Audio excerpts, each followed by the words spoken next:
Nick, Greg, welcome to the show. Thanks. Thanks, Siim.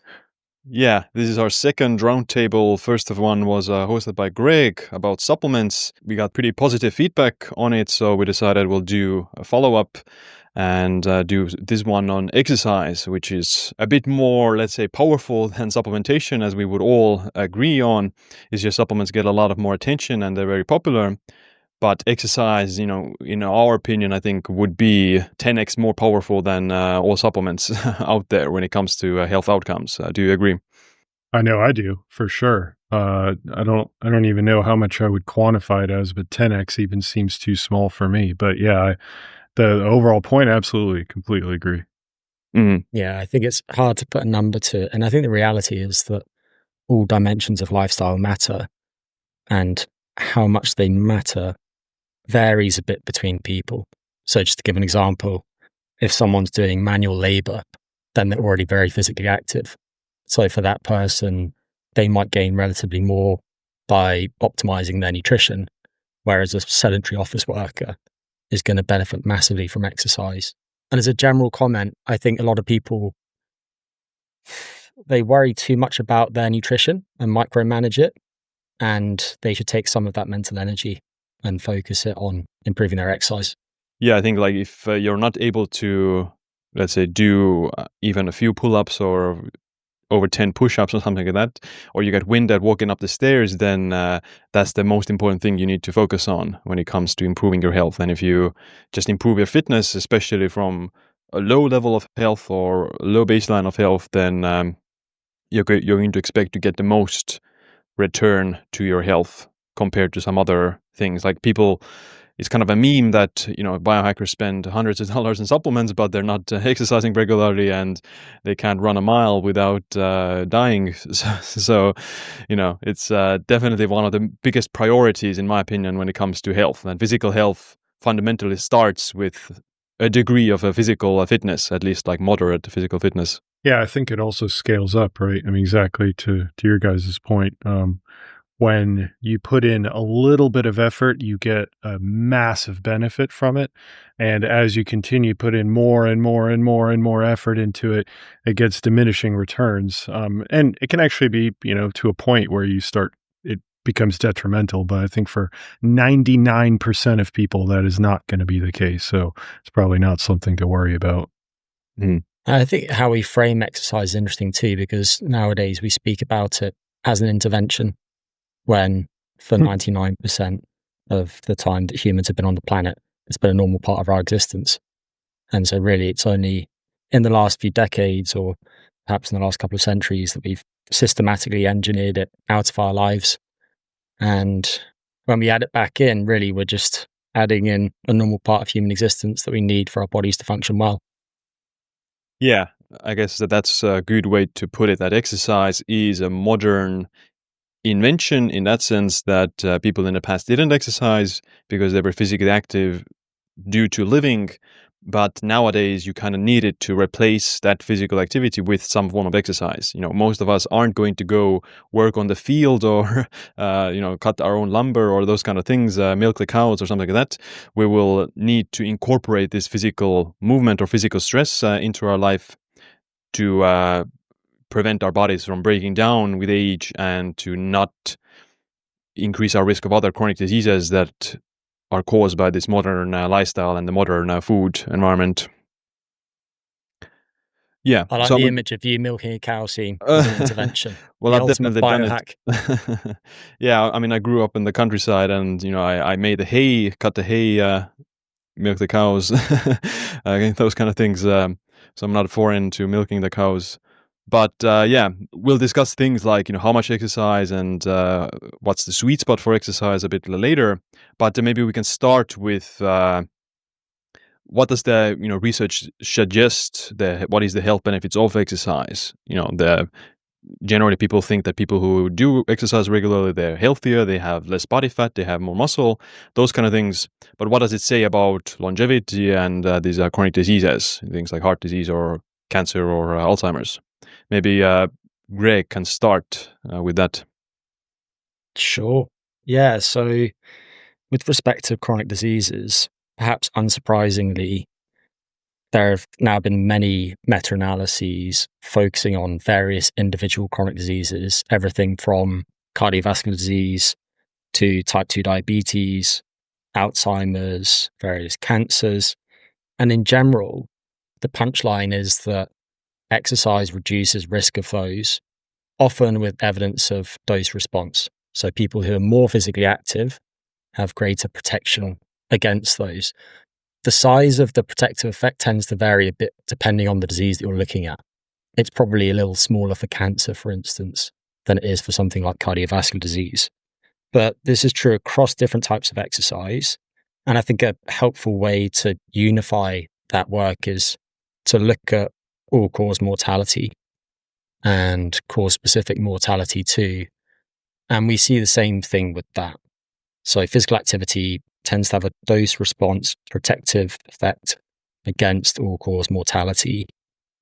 I don't know why, but I always gravitate back to a study that Hannah RM published a few years ago now, and that was based on people in Europe and the US, and they looked at physical activity levels relative to government recommendations, and they found an increasingly protective effect of physical activity up to a level that was 5 times the minimum recommended by typical government guidelines.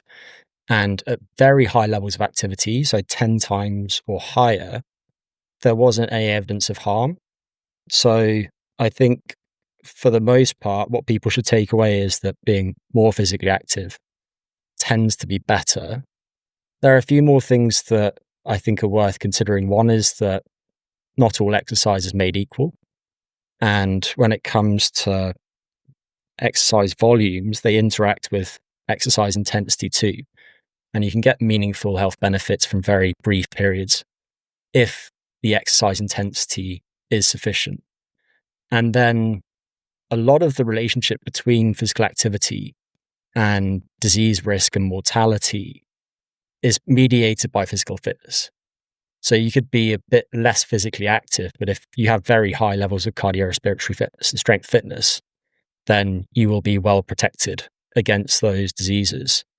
And cardiorespiratory fitness and strength fitness tend to have somewhat additive effects. So if you were interested in longevity in general, you'd be best off having both good endurance exercise performance and resistance training exercise performance as well. So I'll pipe down there, but those are my high-level thoughts.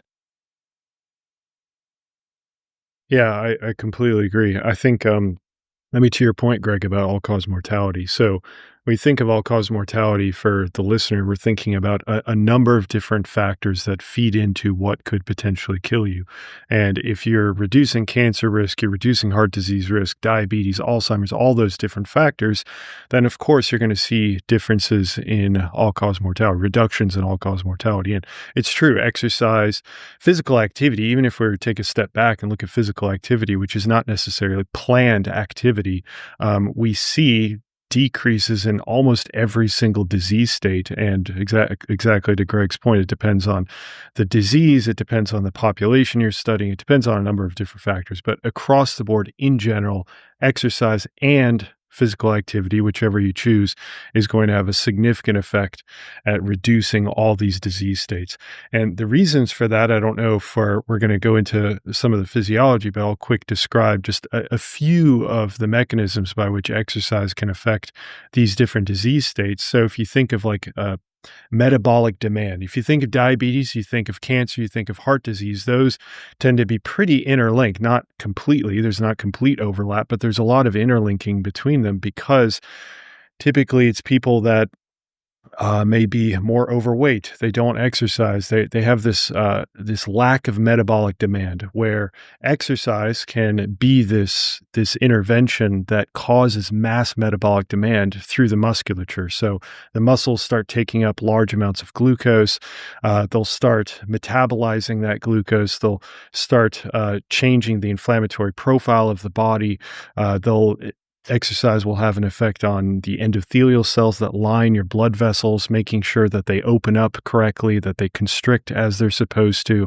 It just has widespread benefits. If you think about the brain, it increases neurofactors like BDNF, brain-derived neurotrophic factor. So that's just a teeny tiny sampling of the number of ways that exercise has tremendous positive effects across the body. So I echo everything that Greg said. Absolutely. Yeah, there was one study that I referenced in like my social media often is I think it was 2013 or 15, where they had a graph that exercise pretty much improves all the hallmarks of aging. It improves all organ function.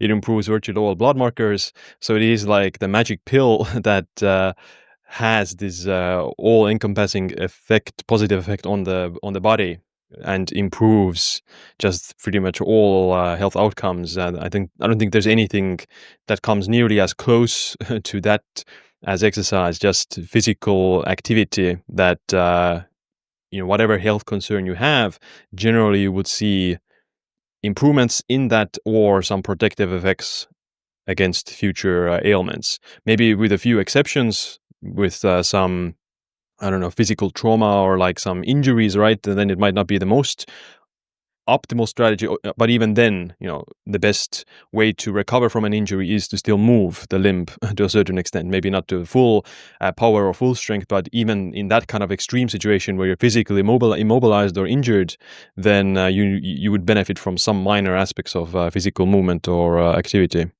So yeah, it is quite a magical thing when it comes to health. But yeah, go ahead. Sorry, Siim, I was just going to say one thing we haven't mentioned is just that the flip side of physical activity is sedentary behavior. And in the last few decades, scientists have increasingly focused on that. Say that Frank Booth has probably spearheaded that work more than anyone. And if people want a helpful resource, he published a paper in Physiology or Physiological Reviews, maybe nearly 10 years ago now. And that looked at that whole body of evidence. And back then, it associated sedentary behavior with about 35 chronic health conditions. I'm sure there are more that have been added into the mix since then. So sedentary behavior per se, independent of things like physical fitness, is not a good thing. And for that reason, little ways of building activity into your day can be particularly good for metabolic and vascular health. Yeah. Nic, you mentioned some of the like mechanisms. Why does exercise have such a broad range of effects, and why does it improve pretty much all health conditions? Is it that you're less fat, or is it active physical movement that stimulates certain metabolic pathways? Is it stimulation of lymph? Is it increased blood flow?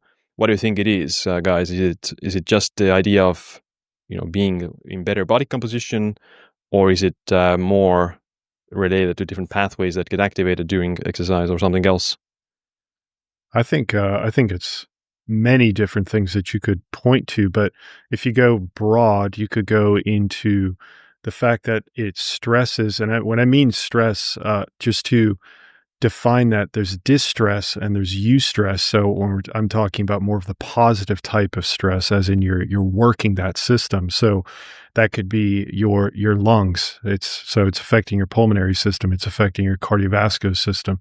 It's affecting your heart. That's what I mean by that. It's affecting your skeletal system. It's affecting your bone system. It's affecting almost every single system all at once. So you're doing one thing and it's just having mass impact. Now, if you zoom into exactly how it's doing that, it's going to be very tissue specific how it's affecting. So like, for example, how it helps your liver. So if you have like a fatty liver disease or something along those lines, it's not like exercise is physically moving your liver back and forth, right? Just like it would for your musculature. Musculature, the actual cells respond because they stretch and they compress, and that stretching and compressing leads to all these signaling changes within the cell. So that's a direct impact. But for your liver, you can have things like it changes your inflammatory profile. So the immune cells that may have infiltrated into your liver trying to deal with all of this damage that's occurring in your liver will suddenly start to turn into a more resolving state or an anti-inflammatory state as a result. And the reason for that is because your musculature and your heart and your brain, your nervous system, all these different systems start releasing different molecules, different anti-inflammatory molecules that bind to the immune cells and ultimately quiet them to a less inflammatory state, which ultimately benefits your liver and allows it to recover. So you can see that there's indirect and direct mechanisms by which exercise has these positive effects. And I could go on and on and on about all the different ways, direct and indirect, but those are just a few examples of how you get that effect from exercise. Greg, you have anything to add? Yeah, well, I think one point to emphasize is just that the way your body adapts to physical activity depends on the specifics of it. So there are some commonalities between different types of activity when it comes to things like energy metabolism, so turning over substrates. There are some other commonalities too. You can see those at different levels. For instance, various different types of exercise can improve sleep, and then that in turn can have beneficial effects on things like cognition. But then with respect to discrete adaptations, if you're doing structured resistance training, then you're going to see changes in bone, an increase in bone mineral density. Those are going to respond according to Wolff's law, which basically states that bone gets remodeled in response to the way that it's loaded. So the magnitude of the loading matters, the direction matters, and the rate of the stimulus matters too. If you look at skeletal muscle, then you're going to see an increase in the size of muscles as a result of an increase in the size of muscle fibers due to there being more sarcomeres, which are the contractile units themselves. Whereas if we were speaking about endurance training, then a lot of the adaptations would relate to changes in the heart itself, the myocardium. So you might, for instance, see an increase in the size of the left ventricle, and that enables the heart to pump out more blood per beat. So you've got a greater stroke volume, which then increases cardiac output. You'll also see remodeling of the whole vascular network so that various tissues throughout your body are better perfused, and that includes the brain, which is going to mediate some of the beneficial effects that you see on cognitive function. Changed in the respiratory system too, so minute ventilation, the amount of air that your lungs can process per minute, and so on.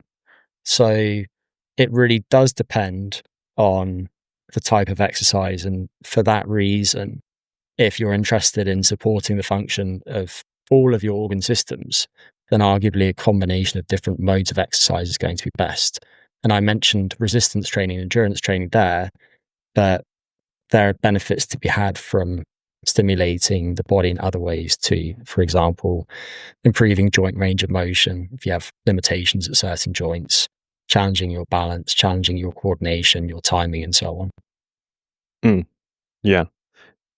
If someone exercises, at least when I exercise, then I notice I sleep better. I tend to have better mood, have better overall discipline with my other lifestyle habits. I tend to eat better, unless I'm bulking or something. But it's has this auxiliary effects as well on other lifestyle habits. You tend to, when you see you look better from the exercise, that is a positive feedback loop that you start to improve your diet and improve your sleep as well at the same time. Whereas if you're sliding off the hill where you're slowly gaining weight, etc., you get less motivated. You start to eat more, you start to exercise less because you're just, might as well go full out with junk food or something like that. So it's a positive, it's like a virtuous cycle that you exercise, you feel better, you look better, you take care of yourself more, etc. So it improves many aspects. But I think one good universal law, or like a law of the universe to remember, is that use it or lose it. If you don't use your body, if you don't use your muscles, the best example is when you go to space, then if you don't lift weights in the space, then you're going to lose a huge amount of bone density and muscle mass because of disuse. So you can think of aging and being alive as a very stretched out example of that if you never use your muscles over the course of 50-60 years, you will lose significant heart function, lung function, even brain function. You'll have significantly less bone density, significantly less muscle mass. So yeah, use it or lose it, essentially. And if you stimulate those systems, not only do you maintain the functioning of those organs and systems as they were when you were younger, but you're able to also exceed them, to take them to a higher functioning capacity, which we see in people who are exercising regularly, that they have better cardiorespiratory fitness, they have better lung function, they have higher bone density, higher muscle mass, less fat mass. And as a result of those, higher levels of organ function, they are healthier as well, basically. Yeah. And I think for that reason, you should focus on pushing your biological reserves as much as possible, whatever stage of your life you're at the moment. But you can think of it a bit like saving for the future. The more you can save early on, the longer you can have in retirement and the better the time that you can have. And that goes for your muscle mass. So building muscle, given that you're going to lose some of that over time, all else being equal, goes for your strength, goes for your cardiorespiratory fitness, your joint mobility, but also things like your cognition. So pushing your cognitive reserve as high as possible. So yeah, I completely agree, and it emphasizes the need to challenge all of those different capacities as opposed to focusing in particular on just one exercise modality. One of the beautiful things about exercise too is once you have pushed into those reserves, you've actually created those reserves. The level of exercise that you actually need to maintain those reserves tends to decrease substantially. So it's not like other systems. You just have to work really hard for a period of time, and then you still have to work hard, but you can cut back significantly. And a lot of research is coming out indicating, especially for something like resistance training, that you can do very minimal amounts of work and maintain 90% of what you built up over years. That's this muscle memory phenomenon, that you can get back to it much faster. We'll cover like the details of resistance training and aerobic fitness a bit shortly later, but now we'll do like a quick lightning round. So like more interesting, fun question: what's your current training split right now? What's your weekly exercise? How does it look like? And has it like changed over the course of the years as you've learned more about the science and the studies? Maybe Nic can start. Sure. So currently I'm doing a lower body, upper body, lower body. So I just do 3 days a week. I do primarily resistance training. I do all of my cardio comes down to just going for walks and jogs and whatnot, but there's nothing overly structured to that. I just do it several times throughout the week. The lower body, upper body routine is that I do lower body, I do some sort of like a squat or leg press to hit particular sections of my quads. So the front part of my legs for those that may not be quite as aware. And then I do a posterior chain exercise. So that would be something like a deadlift, some sort of like stiff leg deadlift, and then I'll sometimes throw in something like a hamstring curl. And then I do a little bit of glute work as well. So I'll do like hip thrusts on top of the squatting that I do. And then that's typically my lower body day, and I'll switch up a few exercises, but the main point being that I target those two specific regions, so the posterior chain and the and my quads especially.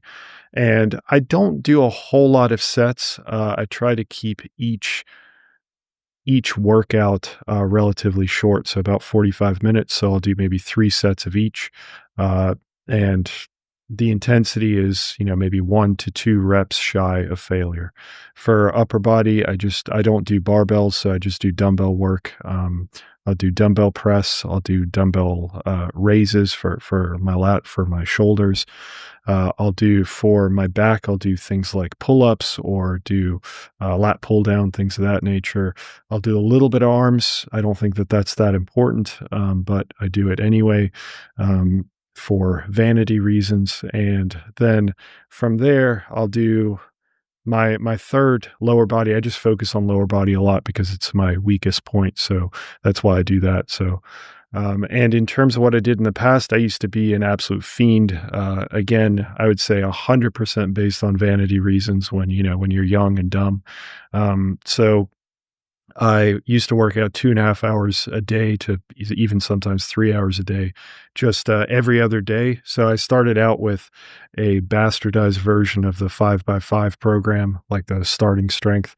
And then I just kept increasing volume till I was doing 15 sets per muscle group every other day, which was just insane.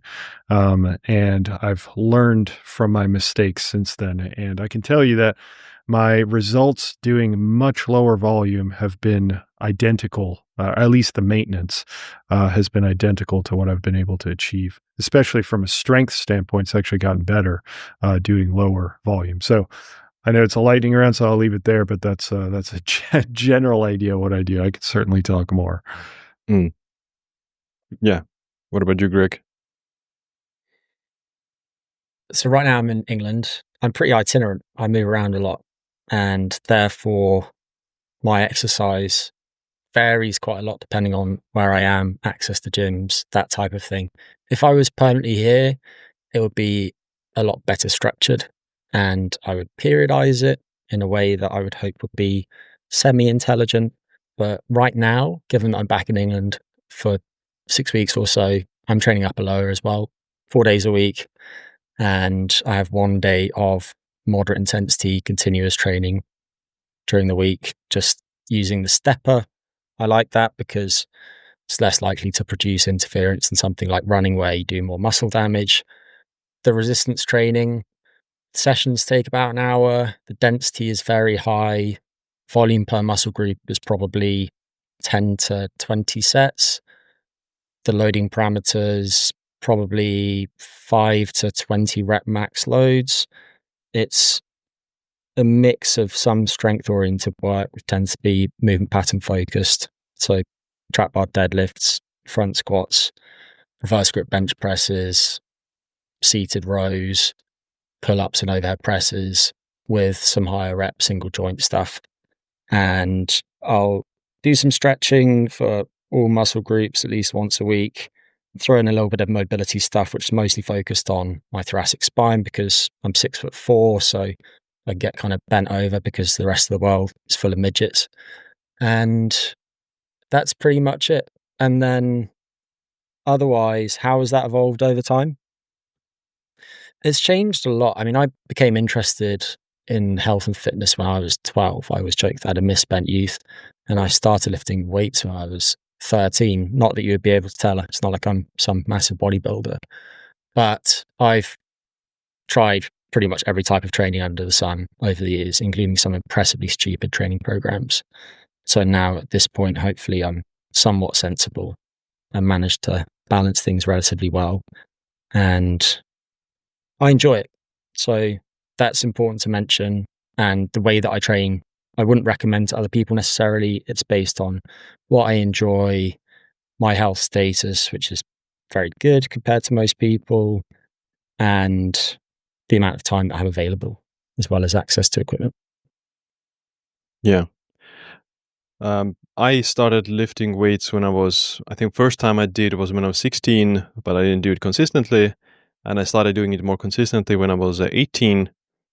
And let's say between the age of 20 to 27, I did mostly calisthenics. So I just exercised at home with my own body weight and walking. So I didn't do cardio back then either that much. But around 2020, so 5 years ago, I started to do a little bit more cardio without any specific goal in mind. I was just cycling during the summer and things like that. And this is the time I also went back to the gym So 5 years ago, I started to do more weightlifting again, and this is when I was also bulking and that kind of thing. But over the last 3 years, I've cut down on a lot of, let's say, volume as well. I'm not exercising as much as I used to, and I'm doing now 3 days a week of resistance training. So I have a push, pull, leg split. So I do pushing upper body exercises, things like push-ups or bench press, handstand push-ups, shoulder press, dips, those kind of things. Then I do pulling exercises, mostly pull-ups, weighted pull-ups, rows, front lever or something like that. And then the leg exercises are usually just squats. I just do barbell squats because I'm not trying to, gain mass or bulk up my leg muscles. It's going to make calisthenics much harder. So I just do barbell squats and focusing on strength development rather than hypertrophy for the legs and mass. And I do, sprinting as well. That's more explosive and power type exercise. I do sprinting maybe once a week. And then the other days of the week, I either, just walk or do low intensity cardio. So that's gonna be zone 2 cardio. In the summer right now, it's been cycling mostly. So I do 60 minutes of low intensity cycling, maybe a few intervals in there as well in the mix. So I work out maybe 6 days a week. 3 of them are harder, and 3 of them are kind of low intensity and easy to do. So yeah, that's what I've been doing myself right now. And we discussed, most of us, or all of us, do some mix of weights or cardio or some, let's say walking as well. But what do you think is the research about cardio and weights or resistance training? Is one better or the other? Or what is your impression of the research? Maybe Greg, you can start. Sure. Yeah. So I would ask someone important for what, because they both lead to different adaptations. And I'd argue that they both matter. It's been interesting seeing the evolution of exercise science over the years, because initially there was a lot of focus on endurance training. And then the strength guys came along and the pendulum has swung back in that direction. But the reality is that they both confer lots of health benefits. And something that we didn't speak about earlier is that when it comes to adaptations to training, they're quite general initially. You can take someone who's not very physically active and therefore not very physically fit, and you can have them do almost anything initially, and they'll probably get a little bit stronger and slightly improve their cardiorespiratory fitness too. And then over time, training needs to get increasingly more specific to continue to progress in a given domain. I would also say the relative importance differs between people. You could take someone like you, Siim, who is quite mesomorphic. Naturally, they're quite muscular. And for someone like that, they might not need to do much resistance training at all in order to have high bone mineral density, plenty of muscle mass, good strength, good force production. And they might really benefit from focusing on boosting their cardiorespiratory fitness. At the other end of the spectrum, you could have someone who's very ectomorphic. They're naturally very lithe, and perhaps they're naturally quite good at endurance training, but their bone mineral density is low and they haven't got much muscle or bone reserve. And so focusing on building that through appropriate resistance training is really going to benefit them in the long term. I said that some combination of both is preferable, and that brings up the subject of so-called concurrent training. And people will define this in different ways. Some people, they'd speak about concurrent training as being when you're doing both resistance training and endurance training within the same session, whereas combined training would be you're doing them both, but they're split across different days during the week. And there was a lot of discussion about the so-called interference effect, the suggestion being that if you do cardio and resistance training on the same day, then the cardio in particular is going to dramatically blunt the adaptations to the resistance training, because you're sending your body different signals. Cardio is creating some energy stress, and they both activate discrete signaling pathways, and the cardiovascular exercise could blunt some of the growth promoting pathways, and as a result you won't get nearly as strong or gain as much muscle mass as had you just focused on the resistance training alone. I think the body of research now shows that within reason, if the endurance training isn't too damaging and isn't too voluminous, then the size of the interference effect is actually quite small. And so I think if people are pushed for time, then they can combine them both within the same session. And in that case, I'd argue that it makes more sense to do the resistance training first, because by doing the endurance training first, you're going to reduce your force output in the subsequent exercises. Whereas if anything, if you combine resistance training with the endurance training, then the resistance training actually can improve endurance training performance.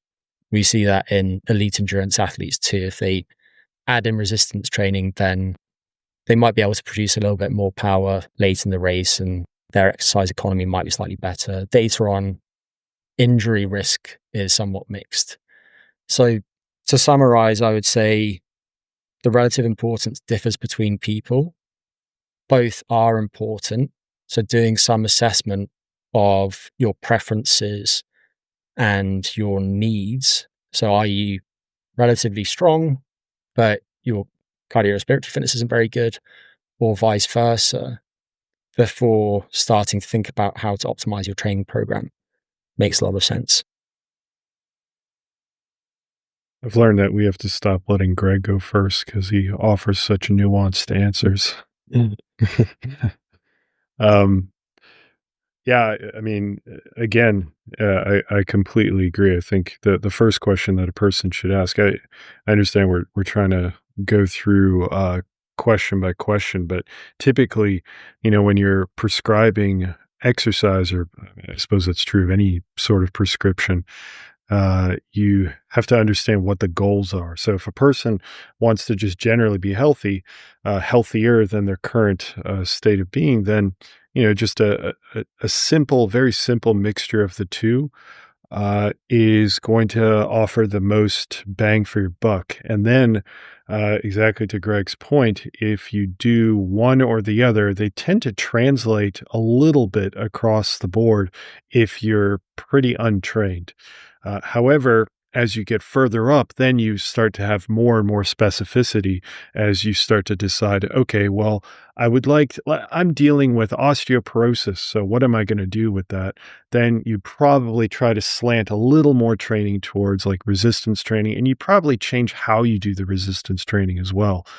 So there's a lot of variables that you have to consider, but I think that no matter what, doing both is important. I would say that I completely agree with Greg that starting out with resistance training, if you're going to do them both in one session, that's starting out with resistance training and then going into the cardio respiratory fitness and trying to improve through aerobic exercises is the way to go. I think that also starting out with very low amounts of training, 1 to 2 times a week for somebody who's first starting out. And then again, you start to get into more specificity and you can start increasing that volume. So the volume, I mean, by total amount of work that you do. And if for that, it starts to get really tough to stick that all into 2 training sessions. So you may want to break that into a third. And it just kind of evolves. You can see it continues to evolve, and you have to have some level of idea of how you're going to make that evolution happen. And once you get to really high levels, so once we've been talking about kind of untrained individuals. As you get to really trained individuals, Greg mentioned a word called periodization. So you start talking about that undulating periodization programs and things of that nature, depending on if a person wants to become a pro powerlifter, or if they want to be a bodybuilder, or whatever it might be, or if they want to become really good at calisthenics, then does it make sense? Actually, Siim, you gave a perfect answer. You said that you do squats, but you don't want to do a whole lot of leg exercise because it doesn't fit with what you want to do, with what you want out of your body. So again, you start getting into that specificity. So there's a lot to say on the topic, but for sure, which one matters more? They both matter, just very different ways that kind of cross pollinate with one another. Mm, yeah. Yeah, I used to do a lot of squats, and that made my calisthenics harder. That's why that's why I'm taking it down a bit currently. But yeah, obviously for optimal health, people need to do a mix of both, and different degrees. How much of each type of exercise you do depends on the goals and the situation. And I totally agree that in the beginning, the fundamental type of exercise that everyone should do is resistance training, because you're not going to be able to increase bone density or muscle mass with cardio. And resistance training tends to have more unique effects as well, whereas you can increase your cardiorespiratory fitness with resistance training as well, like especially in the beginning. If people are unfit, they start to lift weights, their VO2 max will also increase from the weightlifting. Now, if they get more advanced with weightlifting and they get a little bit fitter, then it plateaus. They're not going to see additional effects. So that's where they might need to incorporate some cardiorespiratory fitness to increase their VO2 max as well. But I would like to add that I've looked at, okay, if you were to compare head to head, then which one is more impactful on the risk of all-cause mortality and things like that. And I found one study where the cardiorespiratory fitness didn't have or had a much higher threshold for health benefits. People who had advanced level of cardiorespiratory fitness, they gained additional reduction in mortality risk, whereas for strength, which was measured with grip strength, which is used to assess total body strength, upper body strength, then the benefits plateaued at intermediate level of grip strength. So if you have very high level of grip strength, then that's equal to having intermediate level of grip strength for mortality risk benefit.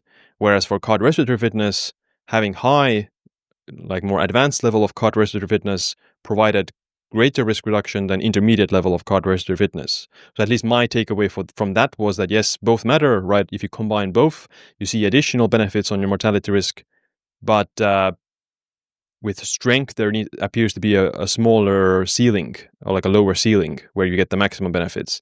Whereas with cardiorespiratory fitness, the ceiling is much higher, that you can go much more advanced with cardiorespiratory fitness and get even greater results compared to being intermediate level with that. At least that's what I found from my own research.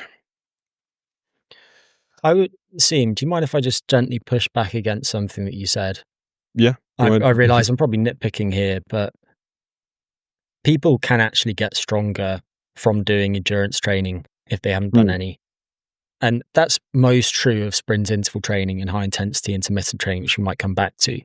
But it's also true of moderate intensity continuous training. And it's probably especially true of older adults who likely stand to gain most from exercise.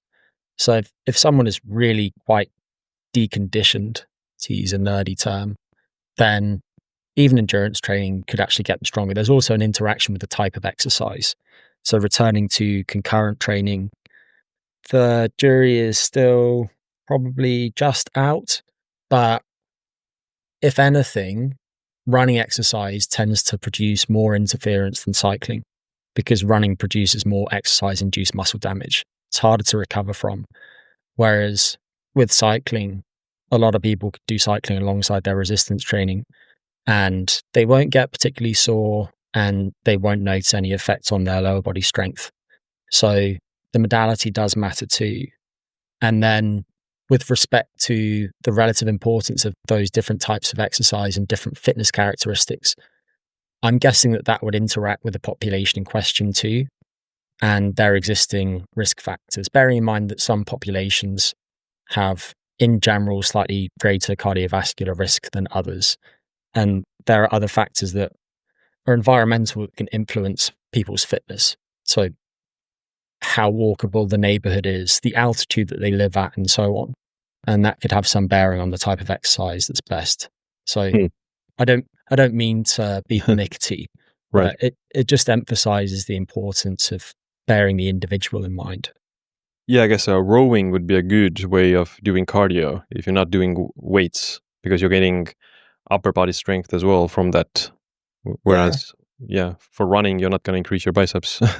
Yeah, and as a general comment, I would say if I had to pick one type of exercise, then I think some sort of circuit-based resistance training would probably come out as the king, because that way, by choosing appropriate exercises and pairing them well, you can create quite a strong peripheral and central cardiovascular stimulus while also getting some muscle hypertrophy and some strength gains. If you choose exercise that challenge balance, then you can improve that as well. If you're training through a full range of motion, then you can build your flexibility. And you can therefore tick off all the boxes that you want to tick, build all the capacities that you want to build through a single type of resistance training. And this, I think, is part of the reason that CrossFit is so popular, because some forms of CrossFit, some CrossFit workouts are a bit like that, but it still leaves quite a lot to be desired, because I just think that they combine exercises that can be quite injurious, in particular in the face of fatigue. So I don't want to lament CrossFit by any means, but I think for people who can survive it, they do get impressively fit across the board. Right. Yeah, I guess with CrossFit, the danger is these complex movements done to fatigue, so your risk of injury goes very high. But something like being a hybrid athlete probably is the best for longevity, being like a hybrid dad or things like that, running and doing lifting and trying to do everything to a moderate degree. But exercise is good. What about the optimal amount of exercise? Because I think we've all seen some studies indicating that insane amounts of exercise or insane amounts of volume might be actually associated with some health risks, especially ultra endurance masters athletes. They have higher rates of atherosclerotic plaque. And I've also seen a study, I think Nic also made a video about it, where a specific amount of resistance training per week, or like a lot of resistance training per week, was associated with increased mortality as well. So is there a sweet spot? Is how much exercise is beneficial, and how much is too much when we're talking about minutes per week or workouts per week? And maybe Nic can start this time. All right. There's a number of ways to approach this. But if we put aside the specificity that you have to have depending on the person that you're talking to, so if they're untrained, if they're partly trained, depending on their goals, if they're, like you said, masters athlete, for example, is going to completely change the recommendations. But so you could answer this by like the way that the clinical organizations like the ACSM, so the American College of Sports Medicine, recommends things. So they say the bare minimum to see benefit is around 10 minutes of physical activity. So that would be the absolute bare minimum, and maybe that research will evolve. I haven't looked at it in quite a while, but they also go up to 150 minutes is kind of the overall what people should be aiming for. And I think they mentioned a person can go up to 300 minutes of exercise. Now, from there, you would change the intensity as well. So if you're going to do moderate intensity, or if you're going to be doing what they call vigorous intensity. So there's a lot of variables that you can play with. How I would start out is just doing, if I'm looking at a person who's never trained before, I would start out not even in the gym, just go out for a walk or go out for something simple, low intensity, do 10, 15 minutes. And you may, at the end of the week, be flying up. Like you're like, oh, this is so easy. And that's great. That's fantastic. From there, you just keep building from there and just add, let's say, a 30-minute session. And then you start going into the gym once a week. So you do maybe a 30-minute session in the gym where you do resistance training for 20 minutes and then using compound exercises. And then you might do, let's say, 10 minutes to finish things off with a little bit of of like a cool down or whatever it might be, walking, or if that's stair step or whatever it might be. And you just keep building from there. I think the point that a person will know if they are doing too much, at least from a feeling perspective, is if you start to feel really run down, if you feel there's a complete lack of energy, you have a hard time sleeping, and bear this in mind that no other variables have changed. So if your stress levels at work have increased substantially, that's something that you should consider as a potential explanation for that. But assuming that everything else in your life stays relatively the same, you're not making progress in the gym. That's another great indication. If everything else is staying the same, you just feel run down. Then scale it back, and we do this in exercise physiology and exercise programming all the time. They're called deloads. You take a week where you massively reduce the amount of exercise that you do. So let's say you started out at that very low level and you've built up to 150 minutes. Let's say you go to the gym 5 days a week and you do 30 minutes of exercise, and you're starting to feel kind of like that, you're just not that motivated, and that the actual progress isn't that great. Then it may be something that you could experiment with and just cut back to, let's say, twice a week for a week or 2 weeks, or cut down to once a week for a week or 2 weeks, or to cut down the amount of exercise that you do in each one of those sessions. So there's a lot of variables that you can play with, but ultimately, I think that just building up to where you're seeing progress on, let's say, a week or a bi-weekly basis, I think that's a great marker to aim for. And in terms of endurance athletes, I'll give it to Greg, and then we can discuss why masters or endurance athletes in general have some of these negative health effects that come from exercise. Yeah, so I completely agree with what Nic was saying there. You got to meet people where they are.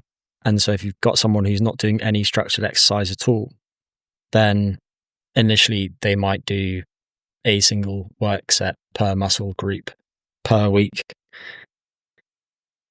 And then you would increase their training volume in particular according to their progress. There's this idea that's come up in recent years of exercise non-responders, because if you give a large group of people a standardized training program, you'll see a bell-shaped curve mapping their responses to it, with some people having very large improvements in whatever parameter you're looking at, and others not improving at all. And so then the people without the improvements got labeled as being non-responders. But some really nice subsequent research has basically shown that if you then take people who didn't respond to a training program and you increase the training volume, they do respond. And there don't seem to be any global non-responders. It could be that one person responds with a large increase in VO2 max, whereas someone else gets a large improvement in their oral glucose tolerance. With respect to government guidelines, they all basically say the same thing. They all focus on moderate to vigorous physical activity and define that according to metabolic equivalence, METs, which is just a multiple of your resting metabolic rate. So moderate activity is 3 to 5.99 times your resting metabolic rate. And that includes things like brisk walking, walking uphill, cycling gently, and so on. Whereas vigorous activity is anything done at 6 METs or higher. And so the guidelines say 150 to 300 minutes of moderate to vigorous physical activity per day, with resistance training for all major muscle groups at least twice a week. And I think that that's a perfectly appropriate starting point.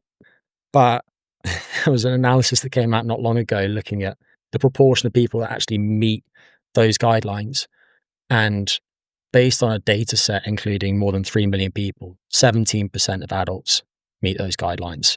So most people are way short of it. And therefore, speaking about training too much is just not that relevant to many people. It might be relevant to some of the people listening to this because they'll be more interested in health and more physically active and not representative of the general population, though. With respect to doing too much, you certainly can do too much. So I spoke earlier on about analyses by people like Hannah RM showing that at the population level, more is basically better. But if we speak about individuals, then clearly people can do too much. there are various extremes of that. One is the so-called overtraining syndrome, where you push your training so hard that your performance actually starts getting worse. And it tends to be accompanied by listlessness and often overuse injuries, disrupted sleep, a predisposition to picking up upper respiratory tract infections, and so on. And on that subject, when it comes to how people respond to exercise, you tend to see nonlinear responses. A really nice example of this is work by a guy called David Neiman, who's an immunologist, who did the early work showing that when it comes to exercise training loads and upper respiratory tract infection risk, so risk of picking up the common cold, say, you see a J-shaped curve where people who are very sedentary, they have a slightly increased risk. People who do a moderate amount of activity, they have the lowest risk. And then people who do heroic volumes of exercise have a higher risk than the people who are sedentary. So you see it in immune function. And then with respect to plaque, which you mentioned, I think those data are really interesting, and they're slightly hard to pass because we have to bear in mind that when it comes to looking at, say, endurance athletes and then scanning their arteries and finding calcium in their coronary arteries has been done, these people aren't just doing more exercise. They also eat differently to people in the general population. Just take an extreme example of that. Think about Michael Phelps, the Olympic swimmer, who's probably the most decorated Olympic swimmer ever. When he was at his best, his diet reportedly comprised huge volumes of junk food in order to provide the energy necessary to fuel his huge volumes of training. And so there are confounding factors that are at play, but I do think that there is a signal there. However, we have to bear in mind that when we actually look at disease risk in these people, they don't have an increased risk of cardiovascular events. Actually, they're slightly protected against them. And so you might see, say, an increase in coronary artery calcium, but they'll also have better vascular function than other people. Their blood pressure will be lower, and they'll have some other changes that are relevant too. They'll probably have better blood sugar control and so on. Yeah. So the overall profile is still favorable. So I think I ticked off the different boxes that were relevant there. But Nick, I know that you teed me up to speak about that, and I think that you had some additional thoughts when it came to what I was just discussing with respect to plaque. Yeah, from the research on the plaque development in extreme endurance athletes is exactly to your point, Greg. It's very associative in that it's difficult for them to control for a lot of these factors, especially when they don't have a massive population of people to work with in general. So these studies tend to be small, and then they have difficulty controlling for these different factors. I still think that, to use Greg's words, there's still a signal there.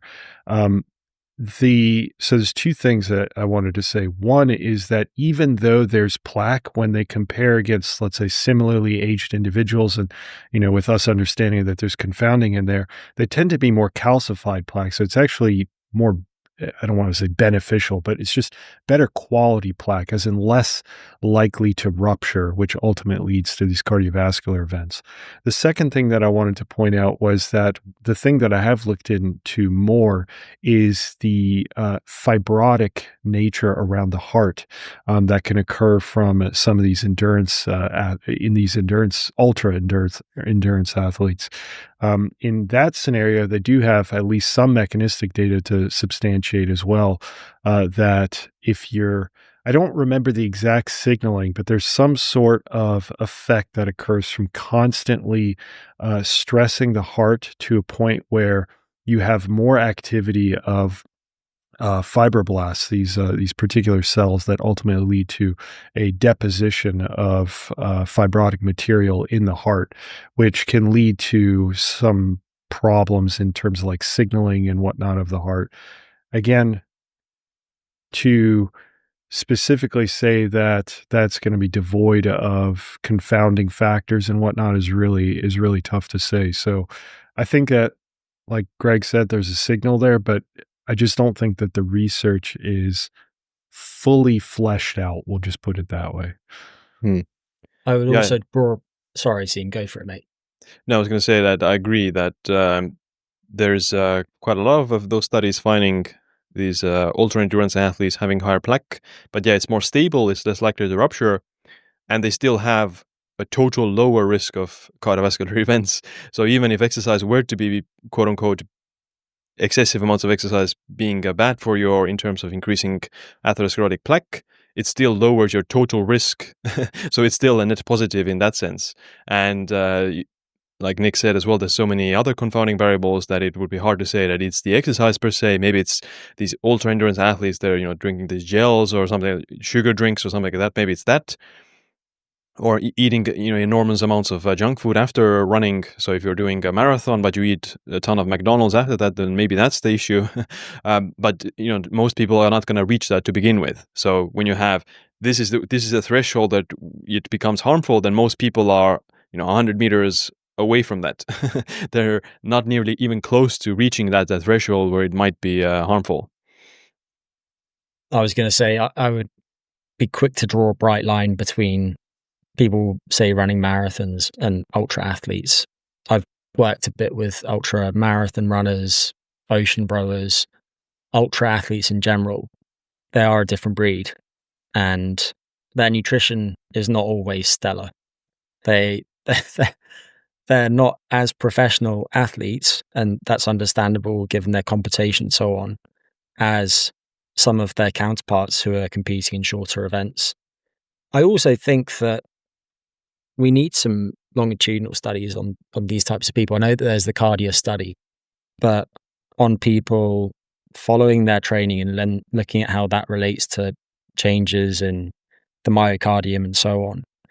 There was some really interesting work that came out not that long ago that was looking at people undergoing marathon training, and it found a loss of brain myelination. Myelin is this fatty sheath that gets wrapped around nerves that basically speeds the rate at which they can transmit electrical signals and also increases the efficiency of that. And that loss of myelination generally would be viewed as being a negative. But when the training ceased, their brain myelination seemed to recover within a couple of months. Whether that would be true of something like the heart, we don't really know. And we've known for some time that when people do these types of very high volume training programs, we see increases in markers of myocardial damage, like cardiac troponin and so on. So my guess is that it is really hard on the heart, but the question is, what's the net effect of that? And then when we look at these individuals, how do we best help them as individuals? Because someone could have a large plaque burden, but their other risk factors look good, whereas a counterpart could have that, but then meanwhile, they've got very high ApoB levels and their overall cardiac risk profile is not very favorable. Yeah. I think it's maybe useful for people to imagine how much training these endurance athletes actually do. So, it depends on the athlete, but, typically they'll have running sessions that last 1.5 hours or 2 hours multiple times per week. So this is the type of volume that we're speaking of. So something like 10 to 20 hours of exercise per week, cardiovascular exercise. And, I shared my own workout. I do, 2 times a week of 60 minutes, so 2 hours of zone 2 cardio, which is pretty low intensity, maybe a third one if I'm, especially motivated or enjoy it more. But that's significantly less than what these actual athletes do. I've actually never, ran an endurance event that's longer than 1.5 hours. Like the longest endurance workout that I've ever had was in the military. We did a 14-kilometer run with the equipment. So it was 1.5 hours, but that's the longest I've actually ever ran in one session. So you can split it up into multiple sessions and minimize the harm. So rather than going for a 3-hour run in one workout, right, you might want to split it up into 3 1-hour workouts across the week, and you will have less potential harm. You will minimize the harm by just splitting it up and allowing some recovery in between those sessions. Now, some people might not have the time to split it up, but if you do have the time, then splitting it up into multiple workouts probably minimizes any potential long-term harm, in my opinion. Yeah, and I think there are other acute events that can take place during exercise. So focusing on plaque there, but a good example of this is when someone's heart loses its rhythm. So maybe they experience atrial fibrillation, for instance. And people who have been very physically active with high cardiorespiratory fitness, sometimes who have been very good endurance athletes or team sport athletes, have a higher risk of AFib than many of their much more sedentary counterparts. But those events are still sporadic and their overall risk profile is better.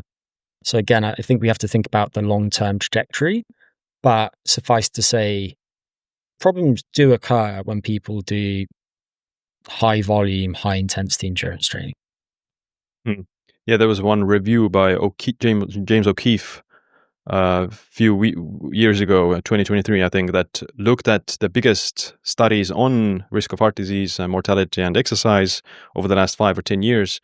And they found that for all-cause mortality, there was both types of exercises were beneficial and pretty linearly were associated with lower risk, but moderate intensity had a slightly bigger mortality risk reduction. So it provided more benefits, and the benefits kept going until like 900 minutes per week of moderate intensity exercise. So that's like 40 to 60% of your max heart rate. So hiking, speed walking, maybe slight jog, cycling, those kind of things. And high vigorous intensity exercise also had reduction benefits, but it was a slightly smaller, and the benefits tended to plateau much earlier.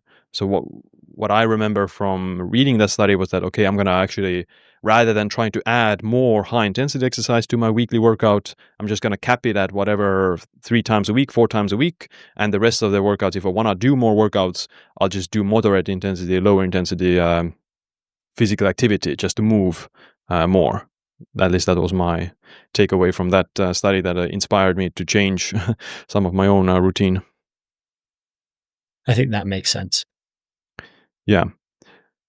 And when speaking of lifespan, then there's this common trope that athletes are super fit and healthy, but they die sooner and they're not living as long as regular people. Now, most of the longest living people don't exercise. There's super centenarians, they didn't do any exercise, but there are a few studies that Olympic athletes actually have about 5 years longer life expectancy than the general population. Now, of course, they might have more money, but Olympic athletes actually don't make that much money. But they might have some other, socioeconomic benefits. But still, even if you control for those factors, then it appears that even if you're at the Olympic level, you tend to improve your life expectancy at least a few years compared to the general population who, doesn't exercise that much. Any thoughts on that? Yeah, I think, for centenarians, I do think, I mean, again, to me, we talk about exercise, but they are physically active. So I Right. think that's a big distinction. They may not specifically go out for a jog or whatnot, but they tend to be very active, and they tend to be strongly in social groups and doing social activities and whatnot. So I think that the physical activity aspect, if we were to focus on that, I'm sure that is quite high, at least relative to the average, let's say, American. The overall effect that exercise has on longevity,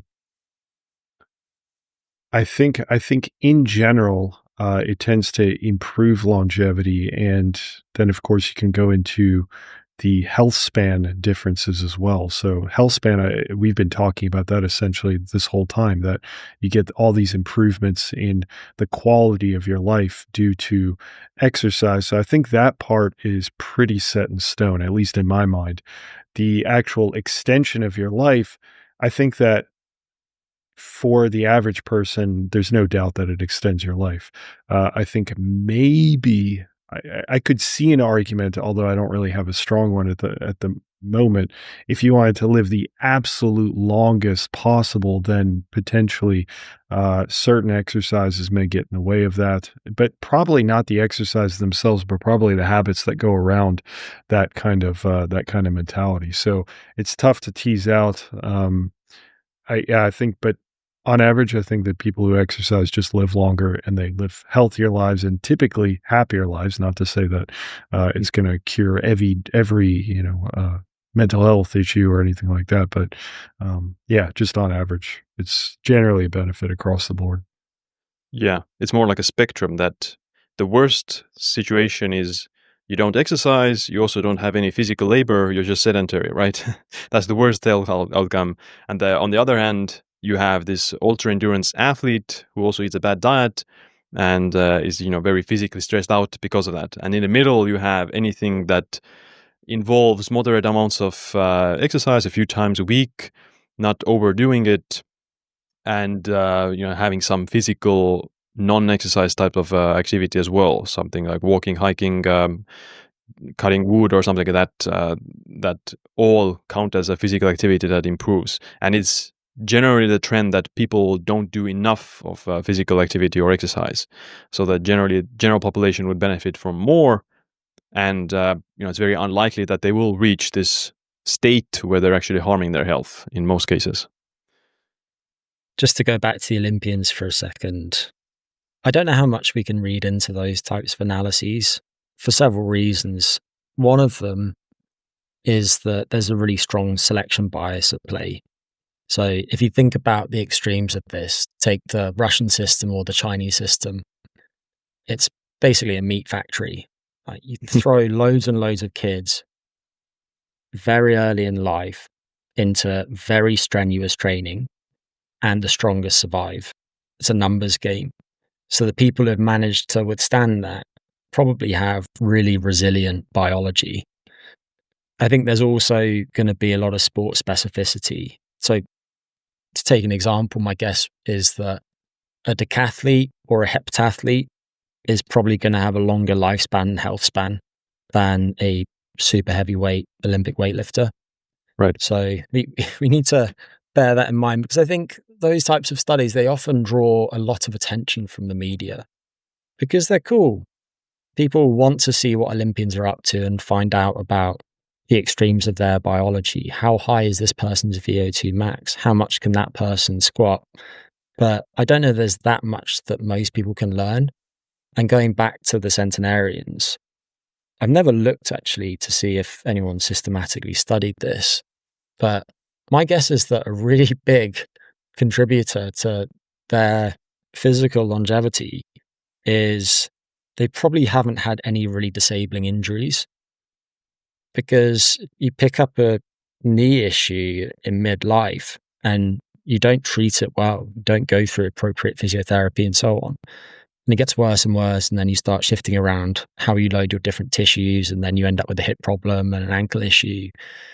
That compounds over time into something meaningful. Whereas a lot of these people that live very long lives, they're not super fit, but they haven't knackered their joints in the process. And I think that's a really important consideration, especially for people who are getting interested in this stuff and they see people training certain ways on social media and they think, I want to be able to do that. They jump into a training program that's too much too soon, and then they hurt themselves, and we need to avoid that happening. Mm. Yeah, genes definitely play a huge role for both athletes and centenarians. And with centenarians, there's obviously a mix of luck as well, that you're not going to fall off the stairs or, some fortunate life event. It's kind of interesting that the Joan Calment, the longest living person in history, she's from France.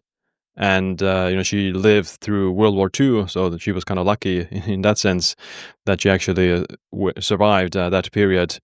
I want to also talk about resistance training. So resistance training tends to be one of those sports that can be more unhealthy as well, mostly because of the other recreational drug use and, diet-related things that can be harmful for overall health. And there was a few studies that Nic covered on his channel, I remember, where too much resistance training, something along the lines of over 200 minutes per week, appeared to be associated with increased mortality risk, and there was like a sweet spot. Now the problem with these studies, is there's no standardization of, okay, how many reps, how many sets, how many rest time between the sets. So when does the time count? What contributes to that weekly volume? So it's obviously not anything that you should take away as a guideline of how much weightlifting you should do, but it might again indicate a trend that perhaps too much resistance training, too much volume with weightlifting could be potentially harmful. Or it might be that you get sucked into a wormhole of like a gateway drug. First you take creatine, then you take D-ball, whatever it is. So there's obviously some implications in that realm of sports. So what was your impression of that study specifically, Nic? Yeah. So those studies are pretty poor quality for some of the reasons that you pointed out, right? They don't have a standardized way of identifying how much resistance training was done. None of these analyses are done doing like, how many reps did you do? How much weight did you do? Can we make that relative to your body weight? Can we make that relative to something? They just look at minutes, and typically minutes is not a very exact way of measuring at least resistance training, because you don't know if a person is taking 2 minutes of rest between sets, or 1 minute, or 15 seconds, or whatever it might be. So there's all kinds of wishy-washiness related to that data.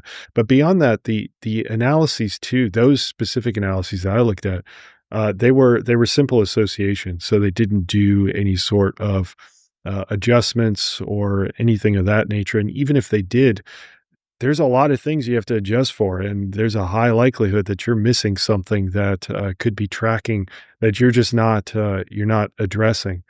And to your point, Siim, it's absolutely true that if you're getting up to that higher echelon of, I exercise or I resistance train specifically 5-6 days a week or whatever, it's possible that you're starting to tap into a population of people that are starting to take all these different these enhancers, the steroids like creatine. I'm kidding for anybody listening. I'm aware it's not. So yeah, it's certainly possible you're getting into those types of individuals. In addition, as you get into those types of individuals that are really serious and really want to pack on as much muscle as possible, you're also decreasing the amount of individuals that you can sample. So it also creates a bias in that regard. So there's bottom line is, my impression is that I wouldn't put too much stock into those studies for the time being. Right. What about you, Greg? Yeah, and I don't know the specific studies that you're referring to, but I completely agree. It smacks of residual confounding. So people not having adjusted statistically for all sorts of things that could confound the association. One of those being drug use, but also if people have that much time for resistance training, you have to think, what else do they have going on in their life? Because we're probably speaking about middle-aged people, and we know that things like being married and having strong social connections predicts better health outcomes. And so my guess is that this would also be confounded by relative social isolation. And when you couple that with being an environment where in a spit and sawdust gym, people quickly go from the creatine to the Dianabol, it wouldn't surprise me if those are driving a lot of that association. And again, I don't think there's that much that we can take from those types of studies. Yeah. I wonder if there would probably be some sort of a generational difference.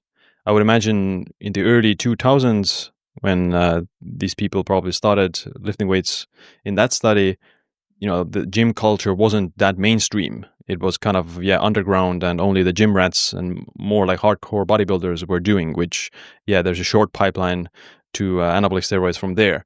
But nowadays, gym culture is so mainstream, and it's kind of cool or trendy to do it. Gymshark or whatever it is, the mainstream fitness brands. So nowadays, I would imagine it's actually kind of a double-edged sword, because nowadays you have these social media influencers who have normalized steroid use in fitness and bodybuilding.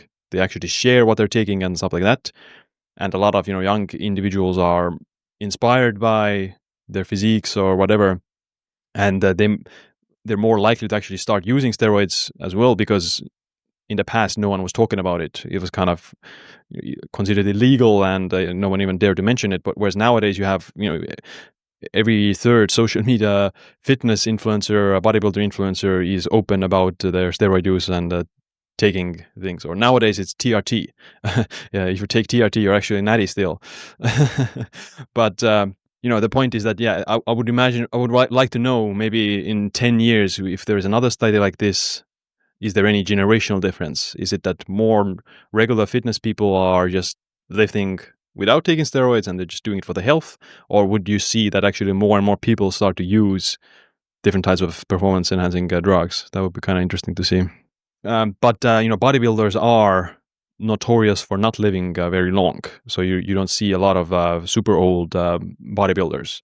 And of course, most of the bodybuilders might die in their 40s or 50s because of too much drug use. Maybe there's also some genetic differences or problems there that increase the risk of heart disease or kidney disease or something like that. But you see every once in a while, like every few months, there's another famous bodybuilder who passed away quite young. So obviously that's with anabolic steroid use, and it doesn't imply that lifting weights naturally would be necessarily harmful. But it's just one of those sports that has this aura of dying young. And the contact sports as well are one of those things that is associated with shorter life expectancy. So boxing, MMA, those kind of things. Yeah, I think the way I think about it is it's like a bright, powerful flame that just burns really brightly for a period of time that's much shorter than if you just had a slow ember that occurs over a long period of time. I think that there's something there that I haven't delved into this enough, but I think from a protein perspective, there's like two camps. There's like two groups of researchers. You have like the Walter Longos that believe that, protein and all that is, Greg's already laughing, but you have this like this idea that too much protein or particular amino acids and whatnot can contribute to shortening of a person's lifespan. Then you've got another group of researchers like Luc Van Loon and several Stu Phillips, like these researchers that believe, or at least talk about higher protein being beneficial for muscle mass and health span and all those good things. So I wonder if some of that may contribute to, at least from a natural perspective, again, if we're eliminating the whole steroid aspect, if that may contribute. I don't know. Again, I haven't looked deep enough into that research yet. But Greg, any thoughts on that? Yeah, I don't know where to begin with that conversation. It's so interesting seeing how this stuff evolves on social media, and I try and, for the most part, distance myself from that. But yeah, people are just banging on about protein and creatine at the moment as if it's going to save all of mankind's woes. And I'm a card-carrying high-protein guy, always have been. Undergrad and masters in exercise science. The research back then was pretty clear that a higher protein diet was good for appetite control, was good for body composition, it was good for recovery from exercise, it supported immune function during times of duress. And the data still show the same things for the most part. But to Nic's point, the sources of the protein matter. Of course they do. And so if you have someone whose blood lipids respond very negatively to large increases in their saturated fat intake, and they start consuming 250 grams of protein a day from animal sources that are rich in saturated fat, then their blood lipids are probably going to go haywire. So protein source does matter, but for the most part, I think many people stand to benefit from a higher protein diet, in large part because of its effects on appetite control. Because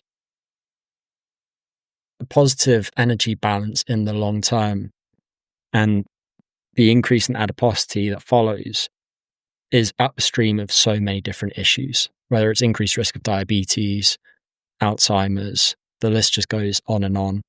So I don't want to get sidetracked by protein, but it is just entertaining watching this stuff unfold from afar and how people miss the forest for the trees, and they just hyper focus on one subject and then everyone starts weighing in. It's as if there are a few different podcasters, especially in social media, personalities who will highlight one thing and then suddenly everyone else just weighs in.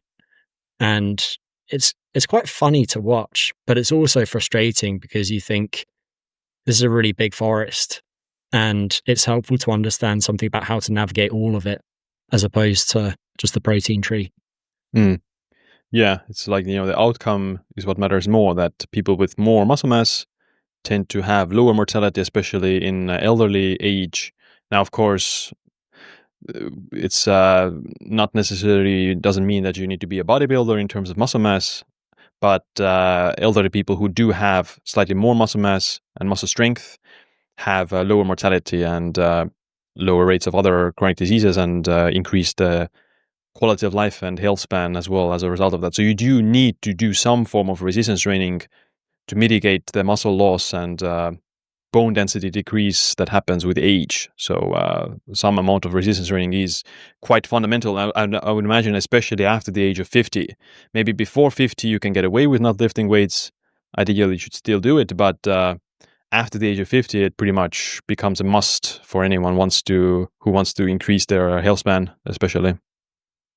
I think it depends on the outcome, right? Like if you're talking about musculature, potentially connective tissue, potentially, but if you're talking about like bone, that's something that somebody needs to attack as early as humanly possible, Right. simply because the bone degradation occurs pretty quickly after age 30, as in like it plateaus and then it starts to decrease, and resistance training can help fight that. But, building that base as strong as possible, as early as possible is extremely important.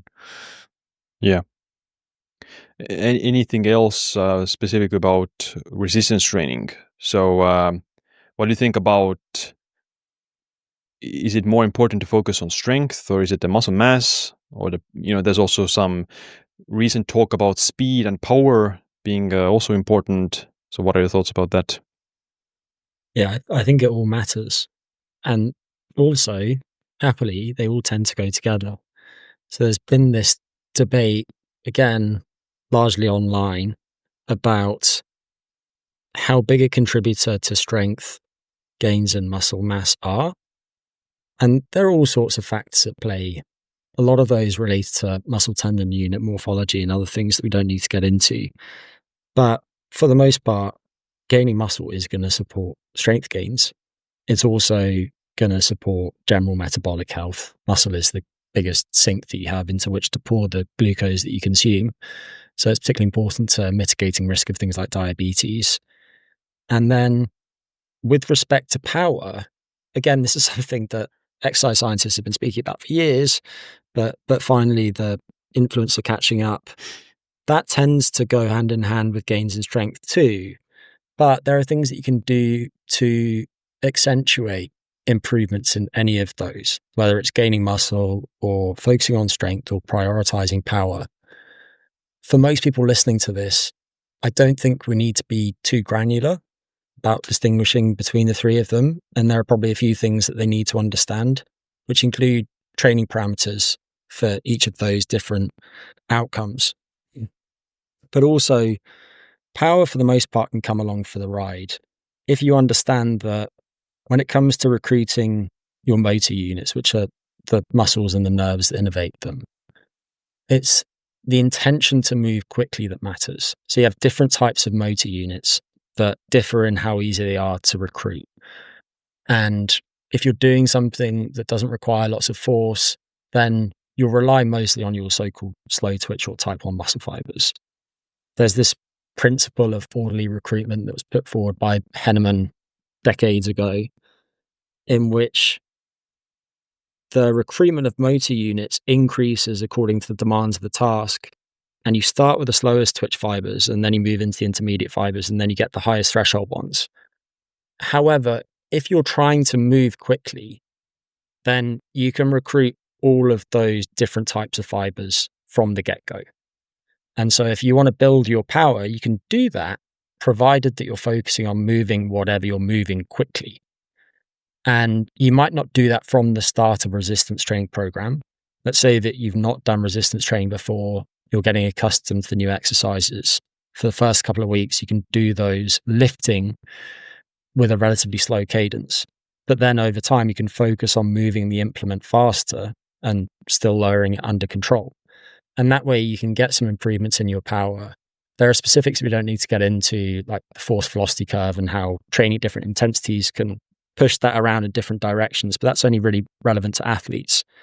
So what I would say for the most part is build all three of those capacities, use the lowest dose of the least specific exercises that is needed to accomplish that, bearing in mind that if you do that, then you give yourself greater scope to progress training variables in the future, and your exercise is more time efficient. Whereas if you jump in and do too much too soon, you don't have as many levers to pull, and you're more likely to hurt yourself too.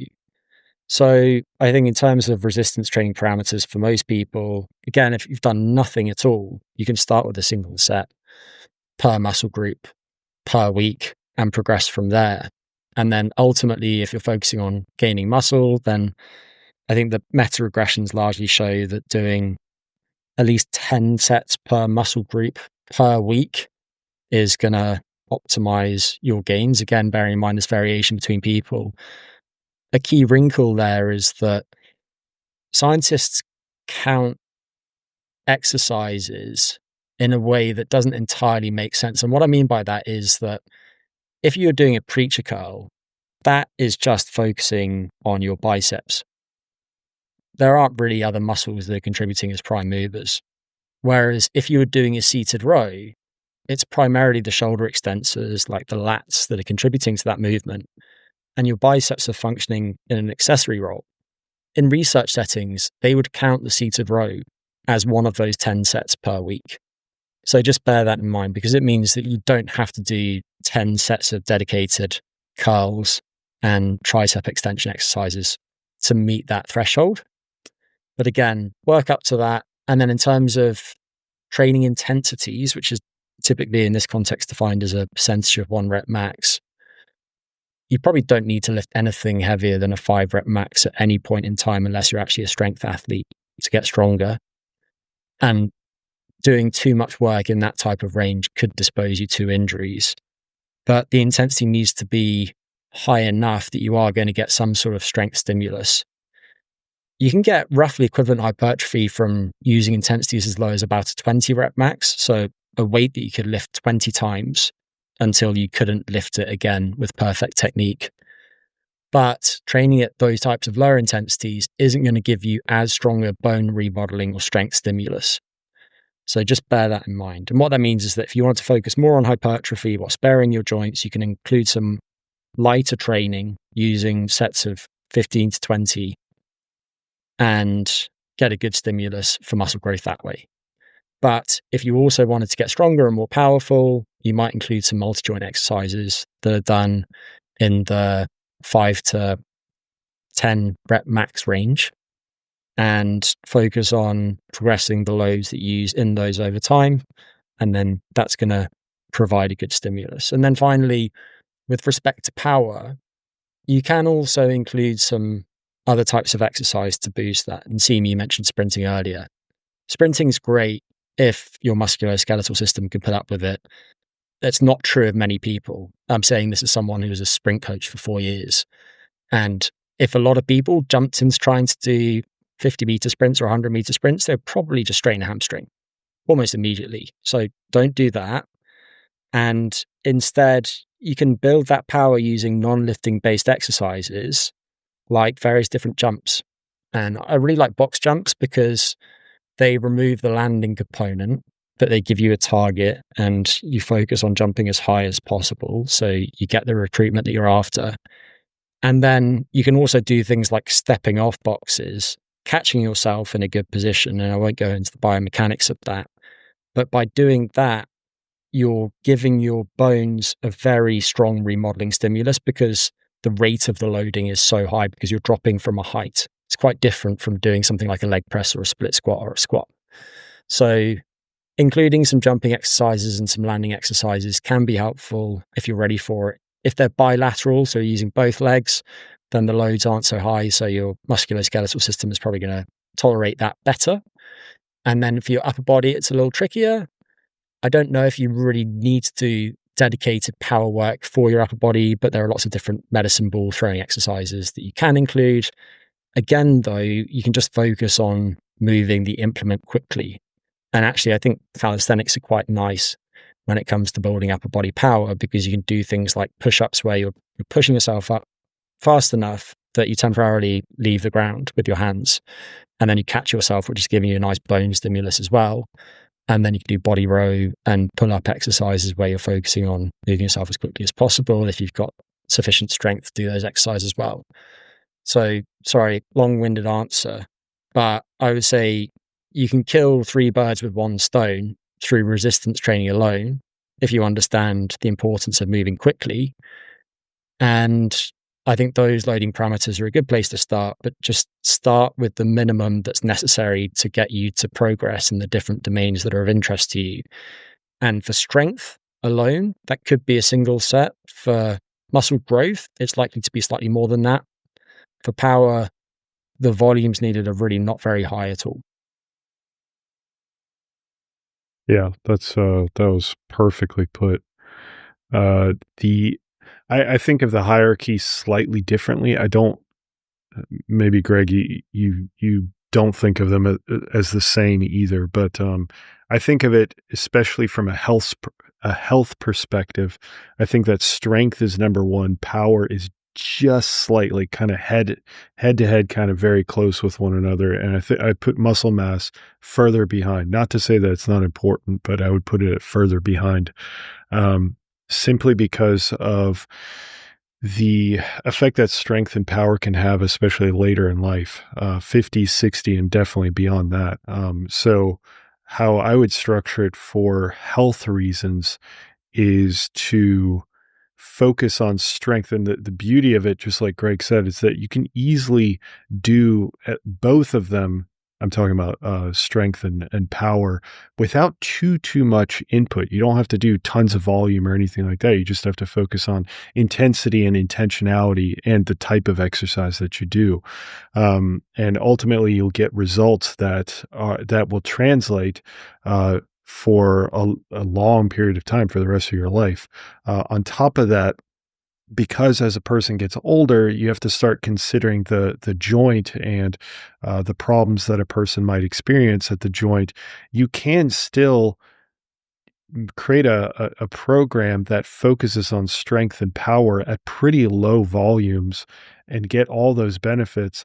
And then when you do need to give your joints more resting time, which you will have to oscillate back and forth, you can increase the repetitions and massively decrease the actual intensity so that you're still getting stimulus.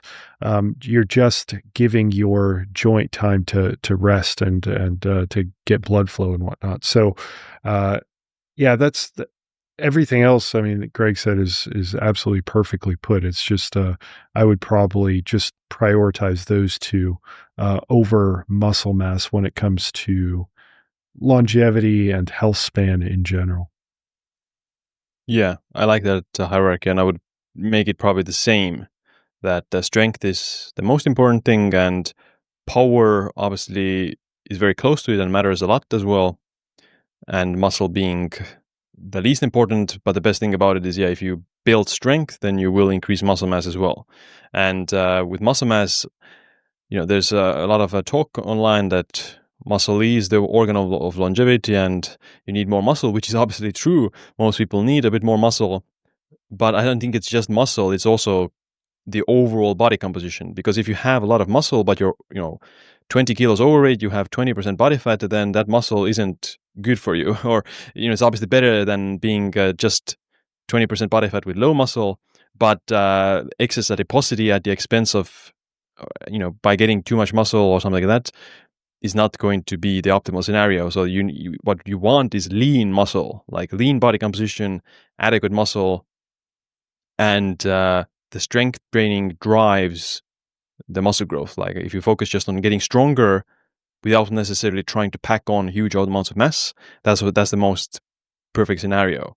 So rather than thinking of being like a bodybuilder who lifts a lot of light weights or lighter weights, relatively speaking, that they do a lot of reps, I think it's healthier to think about, okay, more like a powerlifter style, not necessarily like 1 to 2 reps, but 5 to 10 reps is a pretty good sweet spot for strength and hypertrophy mix development. And by doing some of those reps or sets with speed and power, you're getting the power development as well at the same time. Yeah, I agree with those comments. And Nic, what you're alluding to really is that age moderates things. And you're going to give a 70-year-old a different training program from a 30-year-old. I wouldn't have a 70-year-old go straight into doing box jumps by any means. So we just need to bear that in mind, that what's best is going to fluctuate across the lifespan. Yeah, and if you have a 60 or 70-year-old, they are sarcopenic, then they might benefit from quote unquote bulking to increase their mass, total mass, and by even if they increase some body fat, they increase muscle mass as well at the same time. So that total benefit is better. But if you're a 20-year-old, you have naturally speaking, slightly more muscle mass, and you're at a lower risk of hip fractures and just dying to sarcopenia, then you might not necessarily need to quote unquote bulk. You can just focus on the strength, and the muscle mass will come in adequate amounts in that scenario. 2 ideas just to throw in the mix there. One is that people should understand that they can gain strength at any point in their life. And actually, if you look at gains relative to strength at baseline, they're very similar. Old people gain relative strength at a similar rate to young people. They don't gain muscle mass quite as quickly, which probably relates in part to endocrine status, but they certainly see large improvements in various different markers of the quality of their muscle, which is somewhat contentious issue, but we don't need to worry about that. And then, Nic, going back to something that you said earlier, relative strength is really important. So how strong are you relative to your body weight? And relative power is too. How powerful are you relative to your body weight? That's especially key to activities of daily living, whether it's getting up from a chair or what have you. Absolute strength does matter too, though. And this is actually very relevant to calorie restriction, because with calorie restriction, some people have been concerned, well, if I go on a long-term low energy diet, then I'm going to lose muscle mass and strength. And actually, if anything, relative strength tends to improve. But without intervention, absolute strength will get worse. And that might mean that you can no longer put the bag in the overhead compartment when you're on the flight, or open the jam jar. So by doing strength training, you can build absolute strength as well, and then mitigate any adverse effects of that low energy diet. So I don't want to focus on calorie restriction. It hasn't come up for any one particular reason. But what you guys are getting at is that, if anything, relative strength is really important. And I completely agree with that. And you can improve that often, not through exercise, but just by improving your body composition and by losing some body fat too, which harks back to something that you were saying earlier. So ideally, we're looking to have an appropriate amount of adipose tissue, building some strength, which is going to build that relative strength, and then muscle will tend to come along for the ride anyway. When you put most people through a training program, you don't ask them to modify their diets, they'll gain a bit of muscle and lose a bit of fat regardless. I'm just going to call you when I can't open the jam jar. Comes in and opens it. From a different continent. Before we move on with VO2 max and cardio respiratory fitness, quick lightning round. What is some of the dumbest or stupidest workouts or exercises that you've done with lifting weights, especially? Well, I mean, I did mention that early on when I was working out 3 hours a day every other day, that put me under massive amounts of stress, and I just burned myself out. That's the first one that comes to mind. Just this general idea that I don't know if you guys had this, but it was this idea that after 48 hours you have to hit the muscle again, otherwise you immediately start going into degradation mode. The anabolic window. The anabolic window, yeah. So this is what, over 15 years ago now. I had all those concepts in my mind ingrained, so I was obsessed and very much ignorant and stupid. But those are a few that come to mind.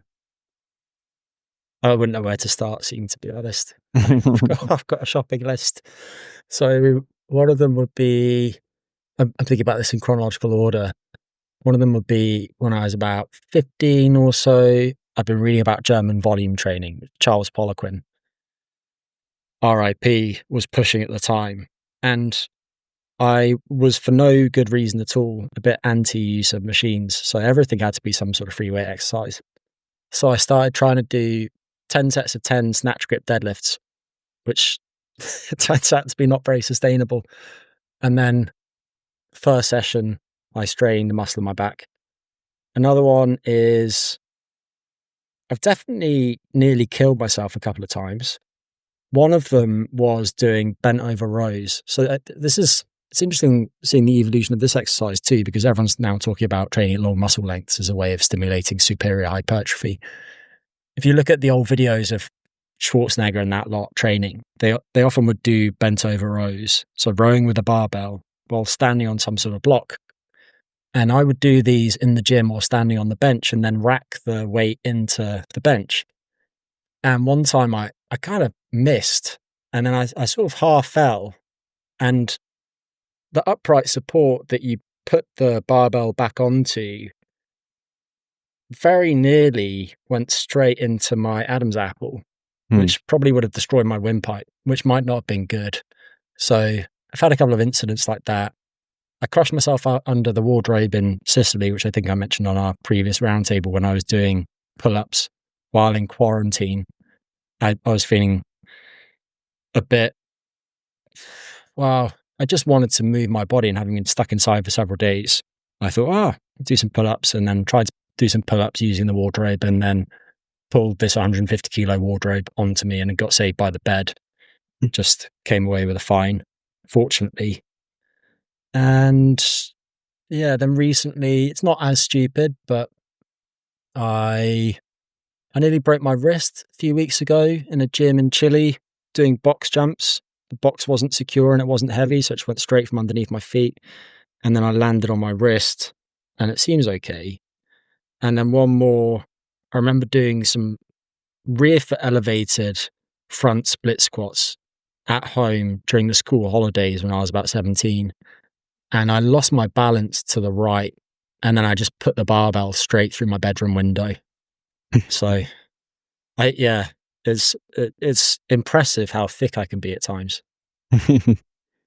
Yeah, with the callus builds. I've also had, few times the kettlebell falls on my chest or something like that, and box jumps as well. Like quite often you jump on a box and you slip and you scrape the calf bone. I actually have like one scar on my calf bone since like 10 years ago almost. But I think it's not like a mistake, or what I used to do in uni. I did 10 years ago as well. I did squat every day challenge. So they did like 1 month. I did barbell squatting every day, not light weights, but 5 by 5 pretty much, or 3 by 5, something like that, and quite heavy weights. Now the good thing was that my squat got a lot better. I gained huge amounts of strength from the squat, or like I progressed quite steadily. And I guess the downside was that my legs blew up in terms of size, and my calisthenics skills suffered from that. But I don't think you need to do like this high frequency training that you train every day but maybe every once in a while it's kind of a good challenge. And interesting that I've applied the same methodology to pull-ups a bit later, maybe 7-8 years ago, doing like 100 pull-ups every day or over 100 pull-ups every day. And actually it worked the same way, that it blew up my back in terms of the size. Just like this high frequency, high volume training with slightly lower loads, maybe, that appears to be quite effective for increasing muscle mass in specific areas. What I've noticed is, the legs and the back is where I've utilized it. And if you look at old men, or old farmers, or old grandpas who have done physical labor, they have huge forearms, and they never, lifted anything. They never did deadlifts, but they use their forearms with, I don't know, screwing things or lifting, throwing hay or carrying things, farmers carries, those kind of things. It develops massive forearms over the course of decades if they lift every day something with their forearms. So there is something there. There's slightly sub-maximal, very high volume, very high frequency type of training. But we can move on with VO2 max and cardiorespiratory fitness. So this is, I guess, by now it's become very trendy, more like a buzzword as well, in some sense, that VO2 max is one of the best predictors of mortality and longevity. So maybe we can first start with, is it true, and why it is so? Is it linked to better health outcomes? Who wants to go first?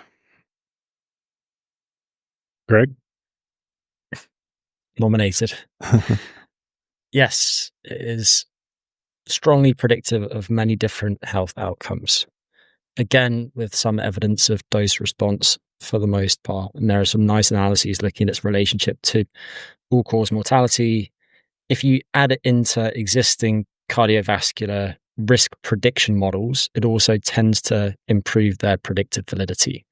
So adding it to metrics such as blood pressure, non-HDL cholesterol, and so on, can improve your ability to forecast your risk of things like cardiovascular events. The question is, why is that so? And really, I think of VO2 max as just being a helpful composite marker that really reflects the function of cardiovascular and respiratory systems in general. So it's not necessarily that I would encourage everyone to do anything necessary to push up their VO2 max and then assume that that's going to improve their risk, because I don't think that's true. And instead, if you have a high VO2 max, and we're speaking about relative VO2 max, so let's say it's 60 milliliters per kilogram per minute, your body composition is going to be quite good, because we're talking about it relative to how much you weigh. Whereas some people have a high absolute VO2 max, but their relative VO2 max might be quite low because they're carrying a lot of adipose tissue. So in that way, it's related to your body composition. It's obviously related to your cardiac output. So your stroke volume, the amount of blood that your heart pumps per beat times your heart rate, your vascular function, and the density of the vascular network that supplies your muscle tissue and so on with blood. And bear in mind that there are some things that you could do that would push down your VO2 max that would probably actually improve your risk profile. So an example of this that I've harped on about previously is blood donation. If you go and give blood and you're a middle-aged guy and you've never given blood before, probably got very high ferritin stores, which are driving loads of oxidative stress, could be contributing to a bunch of nasty processes in the brain like ferritosis. And so by giving blood, you're going to reduce your blood pressure, you're going to probably marginally improve your blood lipids. And the epidemiology suggests that if you do that consistently over time, you can have a lower cardiovascular risk and lower likelihood of passing away at a given point in time. However, it's also going to push down your VO2 max massively, albeit temporarily, because you just got rid of a load of oxygen carrying red blood cells. So VO2 max is not the be all and end all, and everyone's banging on about it at the moment because someone on a popular podcast spoke a lot about it. But it does matter. And for the most part, doing things that improve that VO2 max are going to be good for you. Yeah, I completely agree. I think over focusing on VO2 max can be certainly detrimental. It may give a person a false sense of security that they are absolutely immune to everything, which we do know that as VO2 increases, that tends to be associated with reductions in a lot of different disease states, and your general performance is much better. I think of VO2 as this stressor or this marker of this stressor of your cardiovascular system, your pulmonary system, just like I talked about much earlier on in our discussion. And it's wonderful for that. It gives you a great assessment of all that, but that doesn't mean that a person is necessarily perfectly protected from all disease states or anything of that nature. Like a person can still have significant plaque in their arteries because of poor nutrition or whatever it might be. Again, going kind of back to our endurance athlete discussion as well, where a person can eat poorly but have a great VO2. Maybe they don't gain much weight, but their ApoB levels may be extremely high. And which ultimately leads to atherosclerosis. So yeah, I think it's a great metric. I just don't think that it's the end all be all for health. Yeah. Yeah, it's more like this umbrella marker that reflects how much you exercise, reflects vaguely what your body composition like, because if you're too muscular or too overweight in terms of fatness, then you're probably not going to have that much or that high VO2 max. So it's general marker of many things, and it kind of goes under the umbrella of VO2 max that you can measure. I guess it's better to think of it as a biomarker that similar to something like grip strength. That training your grip necessarily with some of these things isn't going to make you live longer. But if you have higher grip strength with the number, that means that you probably train more, you exercise more, you eat a better diet, etc. So you put in the work to have higher grip strength. And the same with VO2 max. If you have a higher VO2 max, then you're at least doing some things right with your exercise and nutrition. And age obviously matters a lot here. That as you get older, your VO2 max tends to decrease. But if you are, let's say, a 60-year-old that has a significantly higher VO2 max than your peers, then I would say that it is a pretty good sign that you are gonna be much fitter than the average person of your age, and you will probably also just live longer as a result of that, or you have like a lower risk of any immediate. It's not gonna be like your maximum lifespan predictor because we don't have that kind of data, but at least we know that within this next year, the individuals with a higher VO2 max among their peers probably will have a lower risk of mortality of some of these chronic conditions.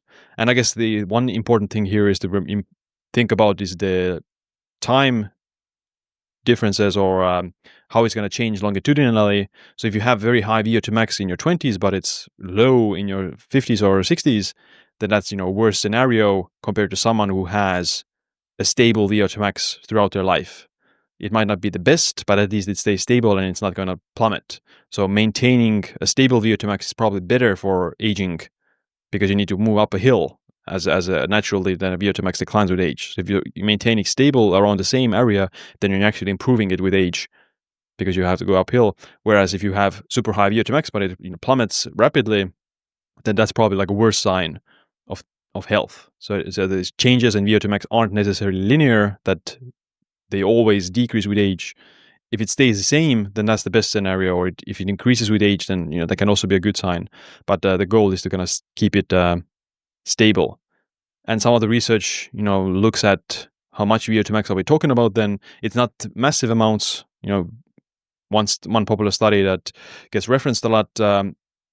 They saw that individuals with a VO2 max of 50 milliliters per kilogram per minute, they had a significantly lower mortality than the ones with lower VO2 max. And it was a pretty linear relationship that the ones with the quote-unquote elite VO2 max of 50 had a much lower mortality, even compared to even those who had high or normal VO2 max.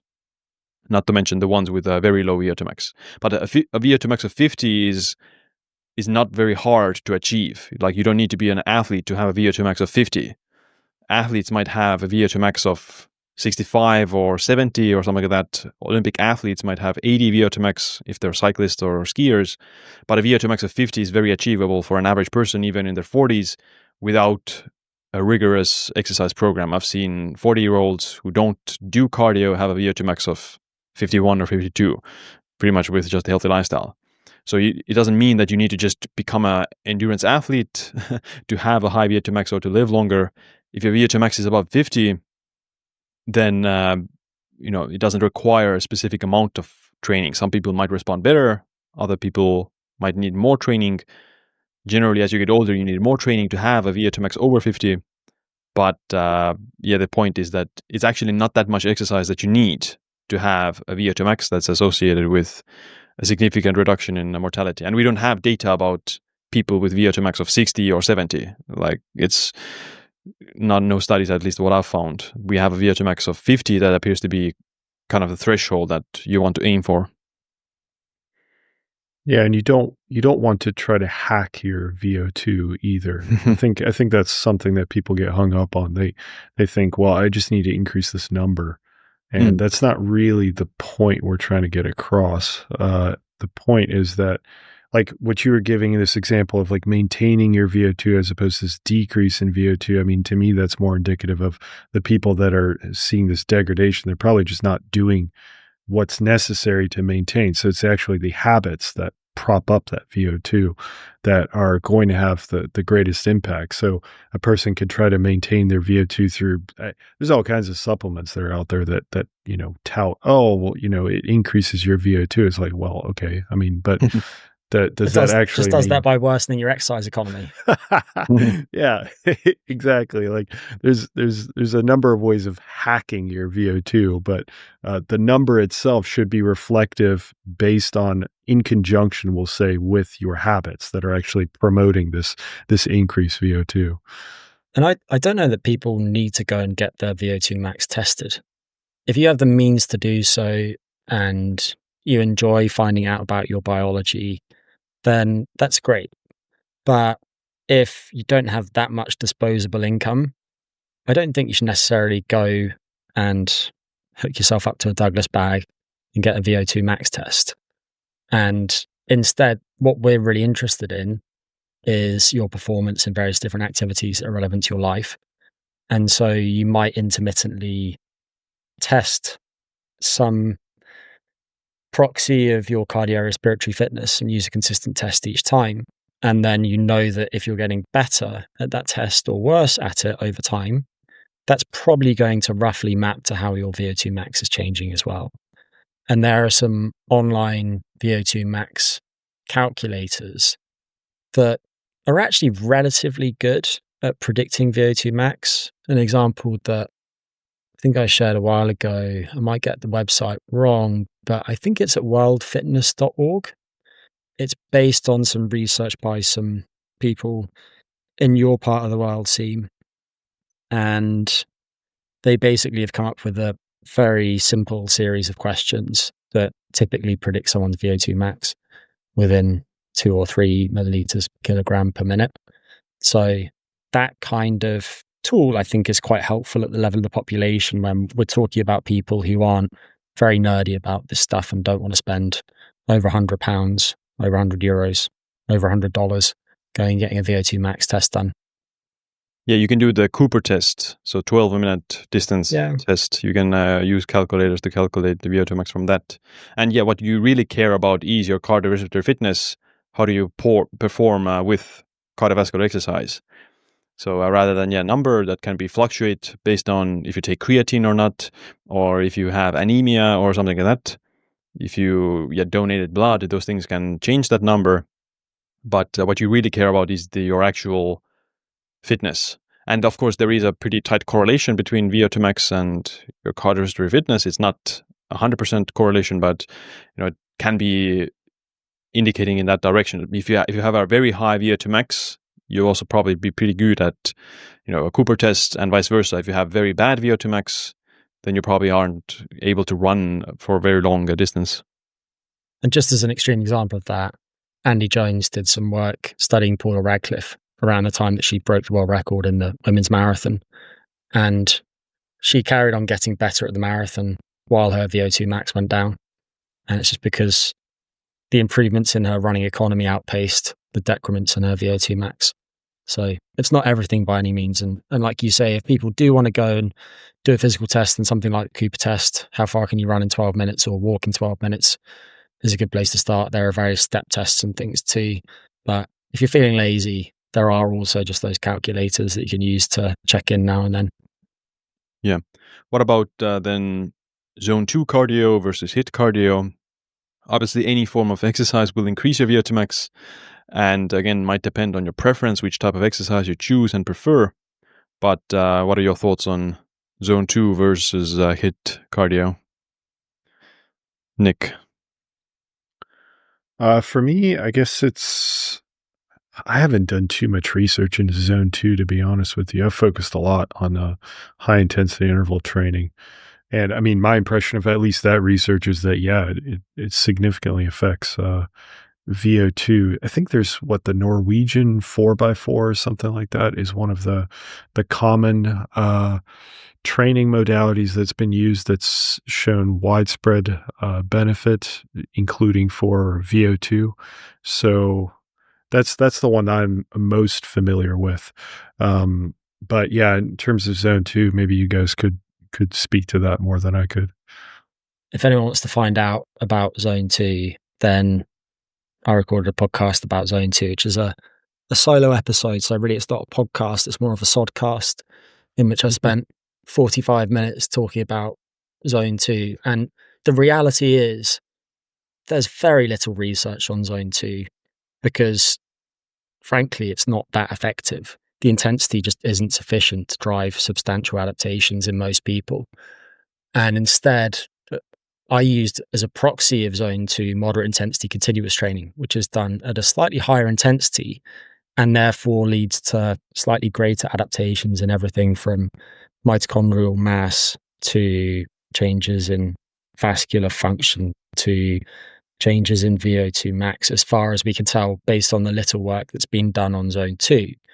And if you compare the work on moderate intensity continuous training to high intensity intermittent training or sprint interval training, then HIIT and sit blow moderate intensity continuous training out the water pretty much every time when it comes to relatively short training studies.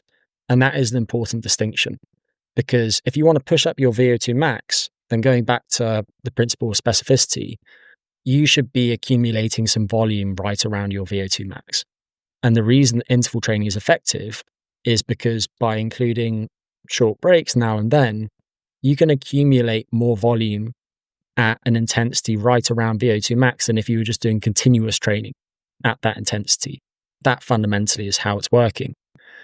So it's no surprise that it pushes your VO2 max up more than zone 2 or moderate intensity continuous training. And that's not to dismiss the utility of moderate intensity continuous training or zone 2. I think that for people who have lots of time to exercise, it can be helpful. Recreational and elite endurance athletes, it certainly can be helpful because, again, they need to accumulate large volumes of endurance exercise because they've been doing that for a long period. And ideally, large volumes that they can recover from. And the reality of that type of lower intensity exercise is that it's easier to recover from than interval training. But for the masses, for the 83% of the population that don't meet the 150 minutes per week of moderate to vigorous physical activity, they should be doing HIIT or sit unless they have contraindications. So bearing in mind that the risk of acute events is probably marginally higher with HIIT or sit. And I said early on that right now I'm doing some moderate intensity continuous training because I was in South America for 3 months early this year and I was doing lots of hiking. So I wasn't doing any endurance training and I got pretty fit just because I was walking around mountains at 5,000 meters and I wanted to hold on to some of those adaptations. So I'm not against moderate intensity continuous training or zone 2 training, but this is a question of triage. And for someone who's time poor, who can recover from the exercise and doesn't have any contraindications, HIIT and sit by providing a more intense stimulus are going to drive much greater fitness gains than zone 2. Zone 2, the intensity is just not high enough. And depending on how you define it, it's usually right around 3 METs. Talk about something that's really quite low intensity. And moderate intensity continuous training, being slightly more intense, is going to give you more bang for your buck if you want to do some sort of continuous training.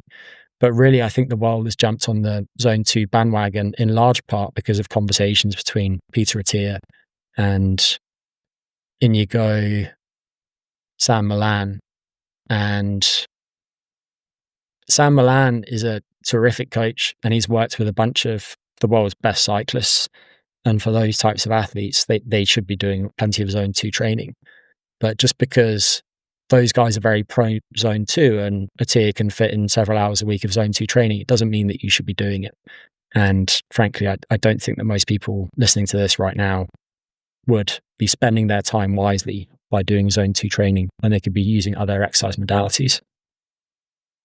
Yeah, it depends a lot on the other exercises you do. So I like to do Zone 2 in between my resistance training days because, like you said, it doesn't cause pretty much any damage to my central nervous system or muscles. So it's more like active recovery.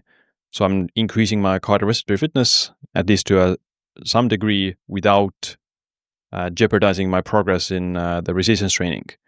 So if I were to do, a bunch of HIIT in between those sessions, then I would probably not progress as fast in resistance training. So there's obviously, you push and pull with those kind of things. So I like to do it for that reason. And I also incorporate some HIIT at least once or twice, once a week or once every 2 weeks, for example, to target specifically VO2 max. And I guess, the total volume is what really matters. How much cardio training are you doing overall?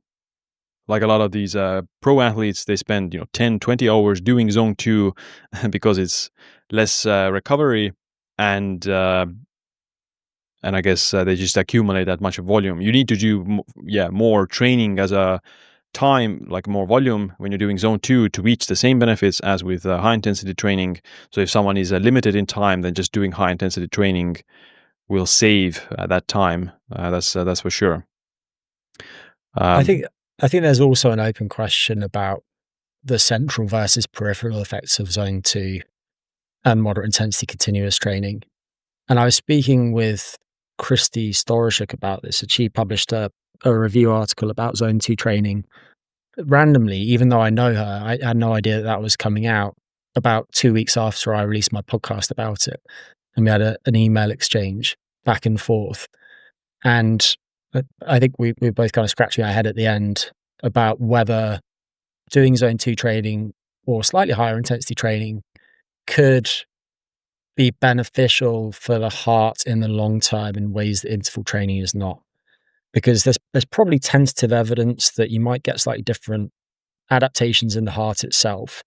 And if you've got a larger, more flexible heart as a result of high volumes of accumulated Zone 2 training, then that is going to support VO2 max. So going back to the fact that most of these HIIT and sit studies have been at the most a few months long.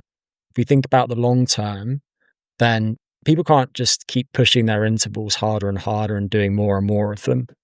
And instead, building in additional volume of Zone 2 training like you described doing, Siim, I think makes sense, which is why I said early on when you were describing how you're going about exercise that it makes sense that you layer in that when you have the other things in place, because you have the time for it and it's going to give you some acute metabolic benefits and it might give you some central benefits too. But when it comes to some sort of hierarchy of endurance training for the average punter, for me, Zone 2 is at the bottom of the hierarchy. Yeah. And it's the lowest down the list of things that people should be doing. It's not the base of the pyramid. Yeah, my rationale behind it is also the idea of, I don't want to accumulate unnecessarily too much high intensity training, because I already do resistance training, right? That's pretty high intensity. Yeah. So I don't want to add a bunch of more only HIIT workouts. So I want to incorporate more the moderate intensity, which can be hiking, weighted vest walking, or Zone 2 cardio. That's at least my philosophy about it. But what about walking? that's not necessarily exercise as some people would categorize it traditionally, but it's physical activity. What are your thoughts on walking? So it's a great thing to add to a person's routine. I think just in general, being physically active, literally, especially if you sit a lot for your work, just getting up and doing, I think some people have defined it as like exercise snacks. So really just any sort of quick, a few minutes, maybe even a minute of just moving your body can have pretty substantial positive impact on your health. And if you're talking about walking here, just extending that out, just decreasing the intensity massively, and just focusing on duration, focusing on volume. And it definitely has benefits. It's not going to replace, interval training, or it's not going to replace resistance training or anything like that, but it definitely has a place, and I'm a big fan. Also just beyond, I think one aspect that walking has that no other exercise type has is that it if you're not listening to music, or maybe if you are listening to music, or if you're listening to a podcast, I think it can help a person rearrange their thoughts and stuff like that. Like things that you just it wouldn't be like the first thing you think about when you think about physical activity and exercise, but it can have a pretty, either, I guess in certain respects, a negative effect, but I think overall a positive effect to be able to spend that time, instead of ruminating in, just sitting down, being outside and actually enjoying the weather or whatever it might be, and getting that physical activity in at low intensity, low impact, but also being able to just think about things in kind of a side benefit of walking. Yeah, walking is something that, if you're not doing any exercise, then you'll benefit more from walking. If you're already exercising multiple times a week, then you probably need less walking as well, or you can get away with less walking. I think still, I think there was a recent study that looked at, it was a meta-analysis, and it came to the conclusion that like 7,000 steps a day is a pretty good amount to aim for, with already a significant reduction in mortality risk. There was another study a few years ago that saw 8,300 or 8,700, something like that. So you don't need insane amounts of walking, but the more sedentary you are, the more you can benefit from walking just through physical movement and physical activity. And I think if you're lifting weights, doing HIIT, then you don't need to, I need to get 10K steps every day, otherwise I'm going to die. Yeah, I agree with both of you guys. I think regarding the amount of walking, obviously more than you're currently doing if you're quite sedentary is always a step in the right direction, so to speak. And focusing on behaviors, I think that tracking walking is actually one of the few things that is helpful to track, just your step count each day. And the behavioral science data on that are a bit mixed, but I do think that for the general population, it is a helpful measure to pay attention to. With respect to the dose, the meta-analyses that I've seen are quite variable. I think at the low end, you probably don't get many benefits above 7,000 or 8,000 steps a day. Some meta-regression suggests that there are additional benefits going up to about 16,000 steps a day, but it probably interacts with age. So it's probably not that 80-year-olds need to clock 16,000 steps a day, and instead for them, 7,000 might be a much more reasonable target. And then going back to what you were saying, Nic, I think this is an instance where context is really meaningful, because like you say, it's a great opportunity to be in that so-called task negative state where you're letting your mind wander. And there's quite compelling research that's conducive to things like creativity and emotion regulation. So I'd encourage people, when they go walking at some point during the day, to not have any incoming stimuli, and ideally to be somewhere where they don't need to pay very close attention to stay safe, like walking through the middle of a city at rush hour or something like that. That's going to be more restorative for you. There are other exposures that come with walking that are good for you too. For example, spending time in daylight is going to help anchor your circadian clock. It's good for your mood. It's good for your attention. And then spending time in nature, spending time with other people while you're walking. All of these things have independent positive effects that probably are somewhat additive. So walking is great. And the question is just, if you're currently quite sedentary, how do you build some additional steps into your day? And I think it's often doable. There are probably some times of day that are preferable to go out for a walk. For example, straight after meals, those types of postprandial walks for as little as 15 minutes or so can meaningfully improve your blood sugar responses to meals. And over time, that's going to affect your risk of things like diabetes potentially. And then otherwise, if you're trying to push your clock around, so if you're a real night owl and you're trying to get earlier, then getting outdoors into daylight and doing some activity as early in the day as possible, even if it's just going for a walk for 15 minutes, is going to help get you back on time. Yeah. Anything else to add for walking?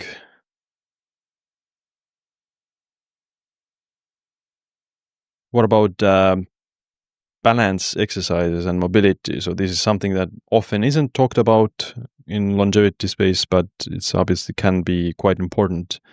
I haven't seen a lot of research about balance, although there is the from sitting to standing test where you get off the floor. That's like a test used to assess functional mobility and things like that, and even predicts mortality. So what are your thoughts on, should people do some form of mobility and balance exercises?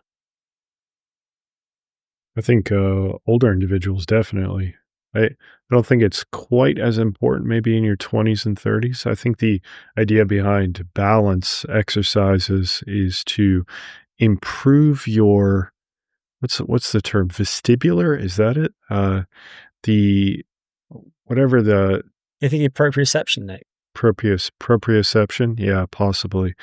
You're essentially trying to firm up the connection between how your brain perceives where your body is in space and being able to adjust accordingly. And older individuals tend to have a more difficult time with that, which can ultimately lead to some, in really horrible circumstances, some pretty disastrous consequences. So, yeah, I think balance is incredibly important. I will say that it probably has to be done carefully. You should probably do it in an environment that's relatively safe, not just anywhere. And I think that people probably around 50 or 60 onwards should probably start adding that to their routine. Not that it has to be done every single day or anything, but it probably is something that people should consider. Yeah. Yeah, I like to do handstands, but now that I think of it, it probably has little practical value to longevity, because 99% of the time you're on your 2 feet. So even if you're good on your hands, then you can still fall over on your feet. So yeah, but I mean, to do handstands, you need to be generally fit and healthy. Whereas for older people, things like balancing on one leg, the flamingo test, where you're trying to stay on one foot for 1 minute, and over that's a good exercise to use. Hip mobility, ankle mobility, those things, if you work on them, then they can come in handy in just everyday situations as well, like getting off the chair, getting off the floor, and climbing upstairs and those kind of things even. I think balance training probably has some applications as adjunctive treatment in certain chronic health conditions. I know some people are interested in using it to improve cerebellar function in ADHD, for example, and it could be helpful in that instance. But in a longevity context, the real relevance is to minimizing risk of falls, bearing in mind the excess mortality that occurs after someone falls and breaks a hip and then becomes bedridden, and then they end up in this vicious cycle of frailty. So it does matter, but I don't think that most people need to pull out the Bosu balls and the Swiss balls and start juggling on one leg while standing on them in order to train their balance. And instead, you can just think about what you do in activities of daily living and do things that are relevant to that. And so if you're an older adult, then doing exercises like split squats are still challenging your balance. And so including some single leg or split stance and single arm exercises is challenging your balance as a starting point. And then otherwise, you can work in some balance exercises either into your day, so breaking up long periods sitting, for example, or into your warm-up before training sessions. That would be a good time. And if you want to include dedicated balance exercises, then you can play with vestibular input, so you can use closed eyes and that type of thing. And you can use asymmetric loads too, where you might be using a bar that's loaded on one side, for instance, but not on the other. So there are lots of different ways that you can have fun with it. But what you said about staying safe is really important. So we don't want someone to jump straight into slacklining at the age of 65 if they've not done any exercise for the previous 10 years, because they might just fall and then sprain an ankle.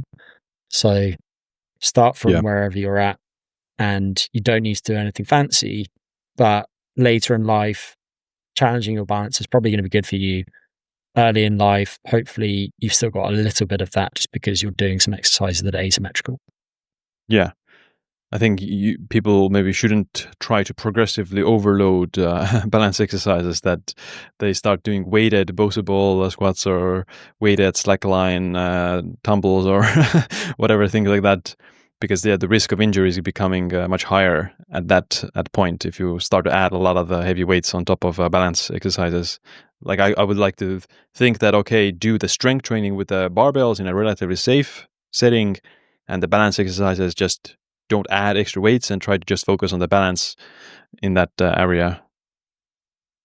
But I think maybe like rotational work might be also quite useful. So most of the gym exercises are just, single dimension, up and down or back and forth, whereas rotational exercises are rarely actually used unless you're doing some kettlebell exercises. Yeah, and you mentioned mobility, I think, in your original question, Siim, and that I think is something that many people are going to benefit from targeting. Again, it's going to be quite person specific, but there are certainly patterns that you see that are quite common. If you're a desk jockey, then you're probably going to end up being quite restricted through certain muscles because you're constantly in hip flexion. Your thoracic spine is going to be prone to hyperkyphosis. You're probably going to have a forward head posture, so your cervical spine's in hyperextension, and your shoulders might be quite internally rotated. So many people are going to benefit from stretches for things like their hip flexors and their pecs and some T-spine mobility drills to break up that type of sitting posture. And smart strength training through a full range of motion is fantastic for flexibility. And if you want a perfect case in point, watch Olympic lifters train. They're so mobile and they're so strong and they're so powerful. It's really, really impressive. And a lot of that they've just built through lifting heavy weights through full ranges, and sometimes including loaded stretches too, which is a particular form of resistance training that I've always been a huge fan of.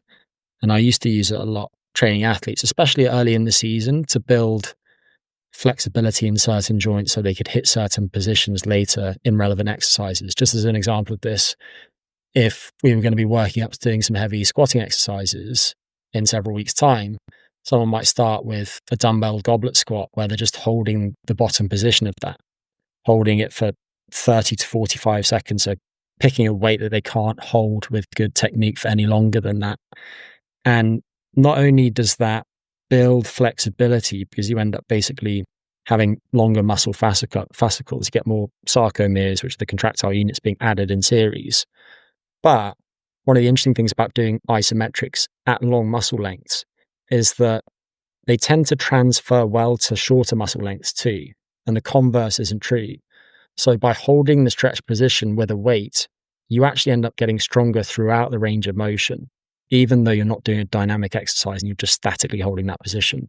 Whereas if you did that, say, in the mid-range of the squat, you wouldn't necessarily get stronger in the hole in the bottom of the squat. So I'm a big fan of those types of isometric or near isometric exercises because you get some flexibility, you build some muscle tissue, and some interesting work from the last few years is showing that you also get some positive vascular adaptations that result in reductions in blood pressure as a result of those types of isometrics too. So some people who are hypermobile, they don't need to do any dedicated flexibility training. And actually, they benefit from tightening up a little bit. But most people, they benefit from some in certain joints, and loaded stretching can be a really helpful way of getting several adaptations at the same time. Yeah. Yeah, the weighted stretching is quite interesting. You obviously need to do it safe, but even like muscle hypertrophy, if you finish a set, let's say with bench press, you can do some sort of stretch, right? You can stretch the pec muscles or something like that. If you can do it with the weight, then there is some research that this weighted stretching can actually increase hypertrophy as well, slightly. But yeah, we can start closing up the final lightning round. If you could only do one type of exercise for the rest of your life, then what would it be?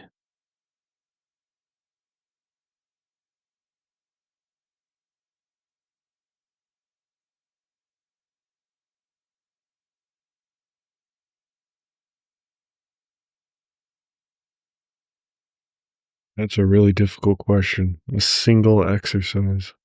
I can say I can say as a starter that I would do the clean and jerk probably, because you start from the bottom, you do like a mini deadlift plus a front squat and then push, so you're getting full body pretty much Oh, stimulus. you mean a single exercise? Not a Yeah. single type of exercise, just one exercise? Yeah, just one exercise, yeah. Oh, wow, that is tough. So yeah, I would do a clean and jerk because that's a pretty full body exercise. Are you otherwise that's a great active in your choice. life? So you're otherwise walking around and No, I mean, you can still walk, right? You live a normal life, but if you some do sort only of one dedicated exercise, stretch yeah. exercise.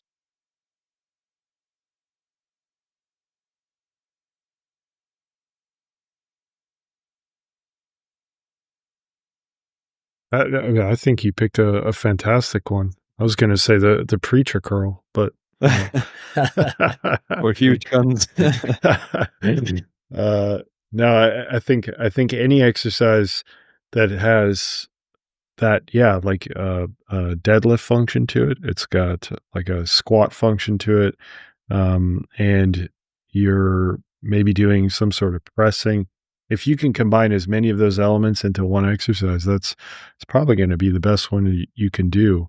Also, it probably requires some skill and some balance and whatnot. So, yeah, otherwise I would just break some of those apart and just say like, oh, I would do a deadlift or I would do a squat or something along those lines. Yeah, it's a great choice. Yeah, maybe a snatch as well, but I think the clean and jerk is a bit better. Yeah. I think nice thing about the clean jerk too is that you can dial it down a bit, because at the age of 80, you're probably not going to be doing a snatch from the floor into a full squat. If you are, then fair play to you. But clean and press or clean and jerk, you can use dumbbells and things, and you can slow it down a bit, and you can do it in ways that emphasize different muscle groups, dropping into a squat deeper or using your arms a bit more or what have you. So Yeah. I'm struggling to beat that. It's a good choice for a single exercise, even though it's not an exercise that I've done for years, and it's not an exercise that I would program much at all. But if we had to be confined to a single exercise, then it's not a bad choice. Yeah, I haven't actually done it myself in a lot of years, but it's definitely one of the best exercises out there. Yeah, it's funny because when you have the luxury of using multiple exercises, you usually target a lot of those movements more specifically and better than what a clean and jerk can offer. But if you were only limited to a single exercise, a clean and jerk would be fantastic. Yeah. Yeah, like a barbell squat is better for building legs than a clean and jerk because you can add more weights. But the same with deadlift. You can deadlift more than with the clean and jerk or the shoulder press. But it's just in a single exercise, again, you don't need to be super extreme or super advanced with all these different strength numbers. If you have anything, your entire body is intermediate or above average in terms of the strength development, then I think that's like the best for general health and longevity. All right, so it's been a great discussion. Where can people learn more about you? and your work. Greg, you can start. Thanks, Siim. Yeah, so my YouTube channel is at Greg Potter PhD, and I host a podcast called Reason and Wellbeing, where I cover many subjects that I think people listening to this will be interested in. And then on social media at Greg Potter PhD. Nic? Just look Physionic anywhere and it'll pop up. Sounds good. And we'll put all the links in the show notes. And people can also check out our first roundtable about supplements. Maybe the next roundtable might be with diet or nutrition or something if people like it. And maybe it's Nic's favorite topic, so maybe he'll host it. We'll find out about Nic's diet. We'll see. Grilling Nic about his diet for 2 hours. Sounds great. Yeah, well, we'll put the links in the show notes. And yeah, thanks for listening, everyone. Thanks for coming. And I'll see you around.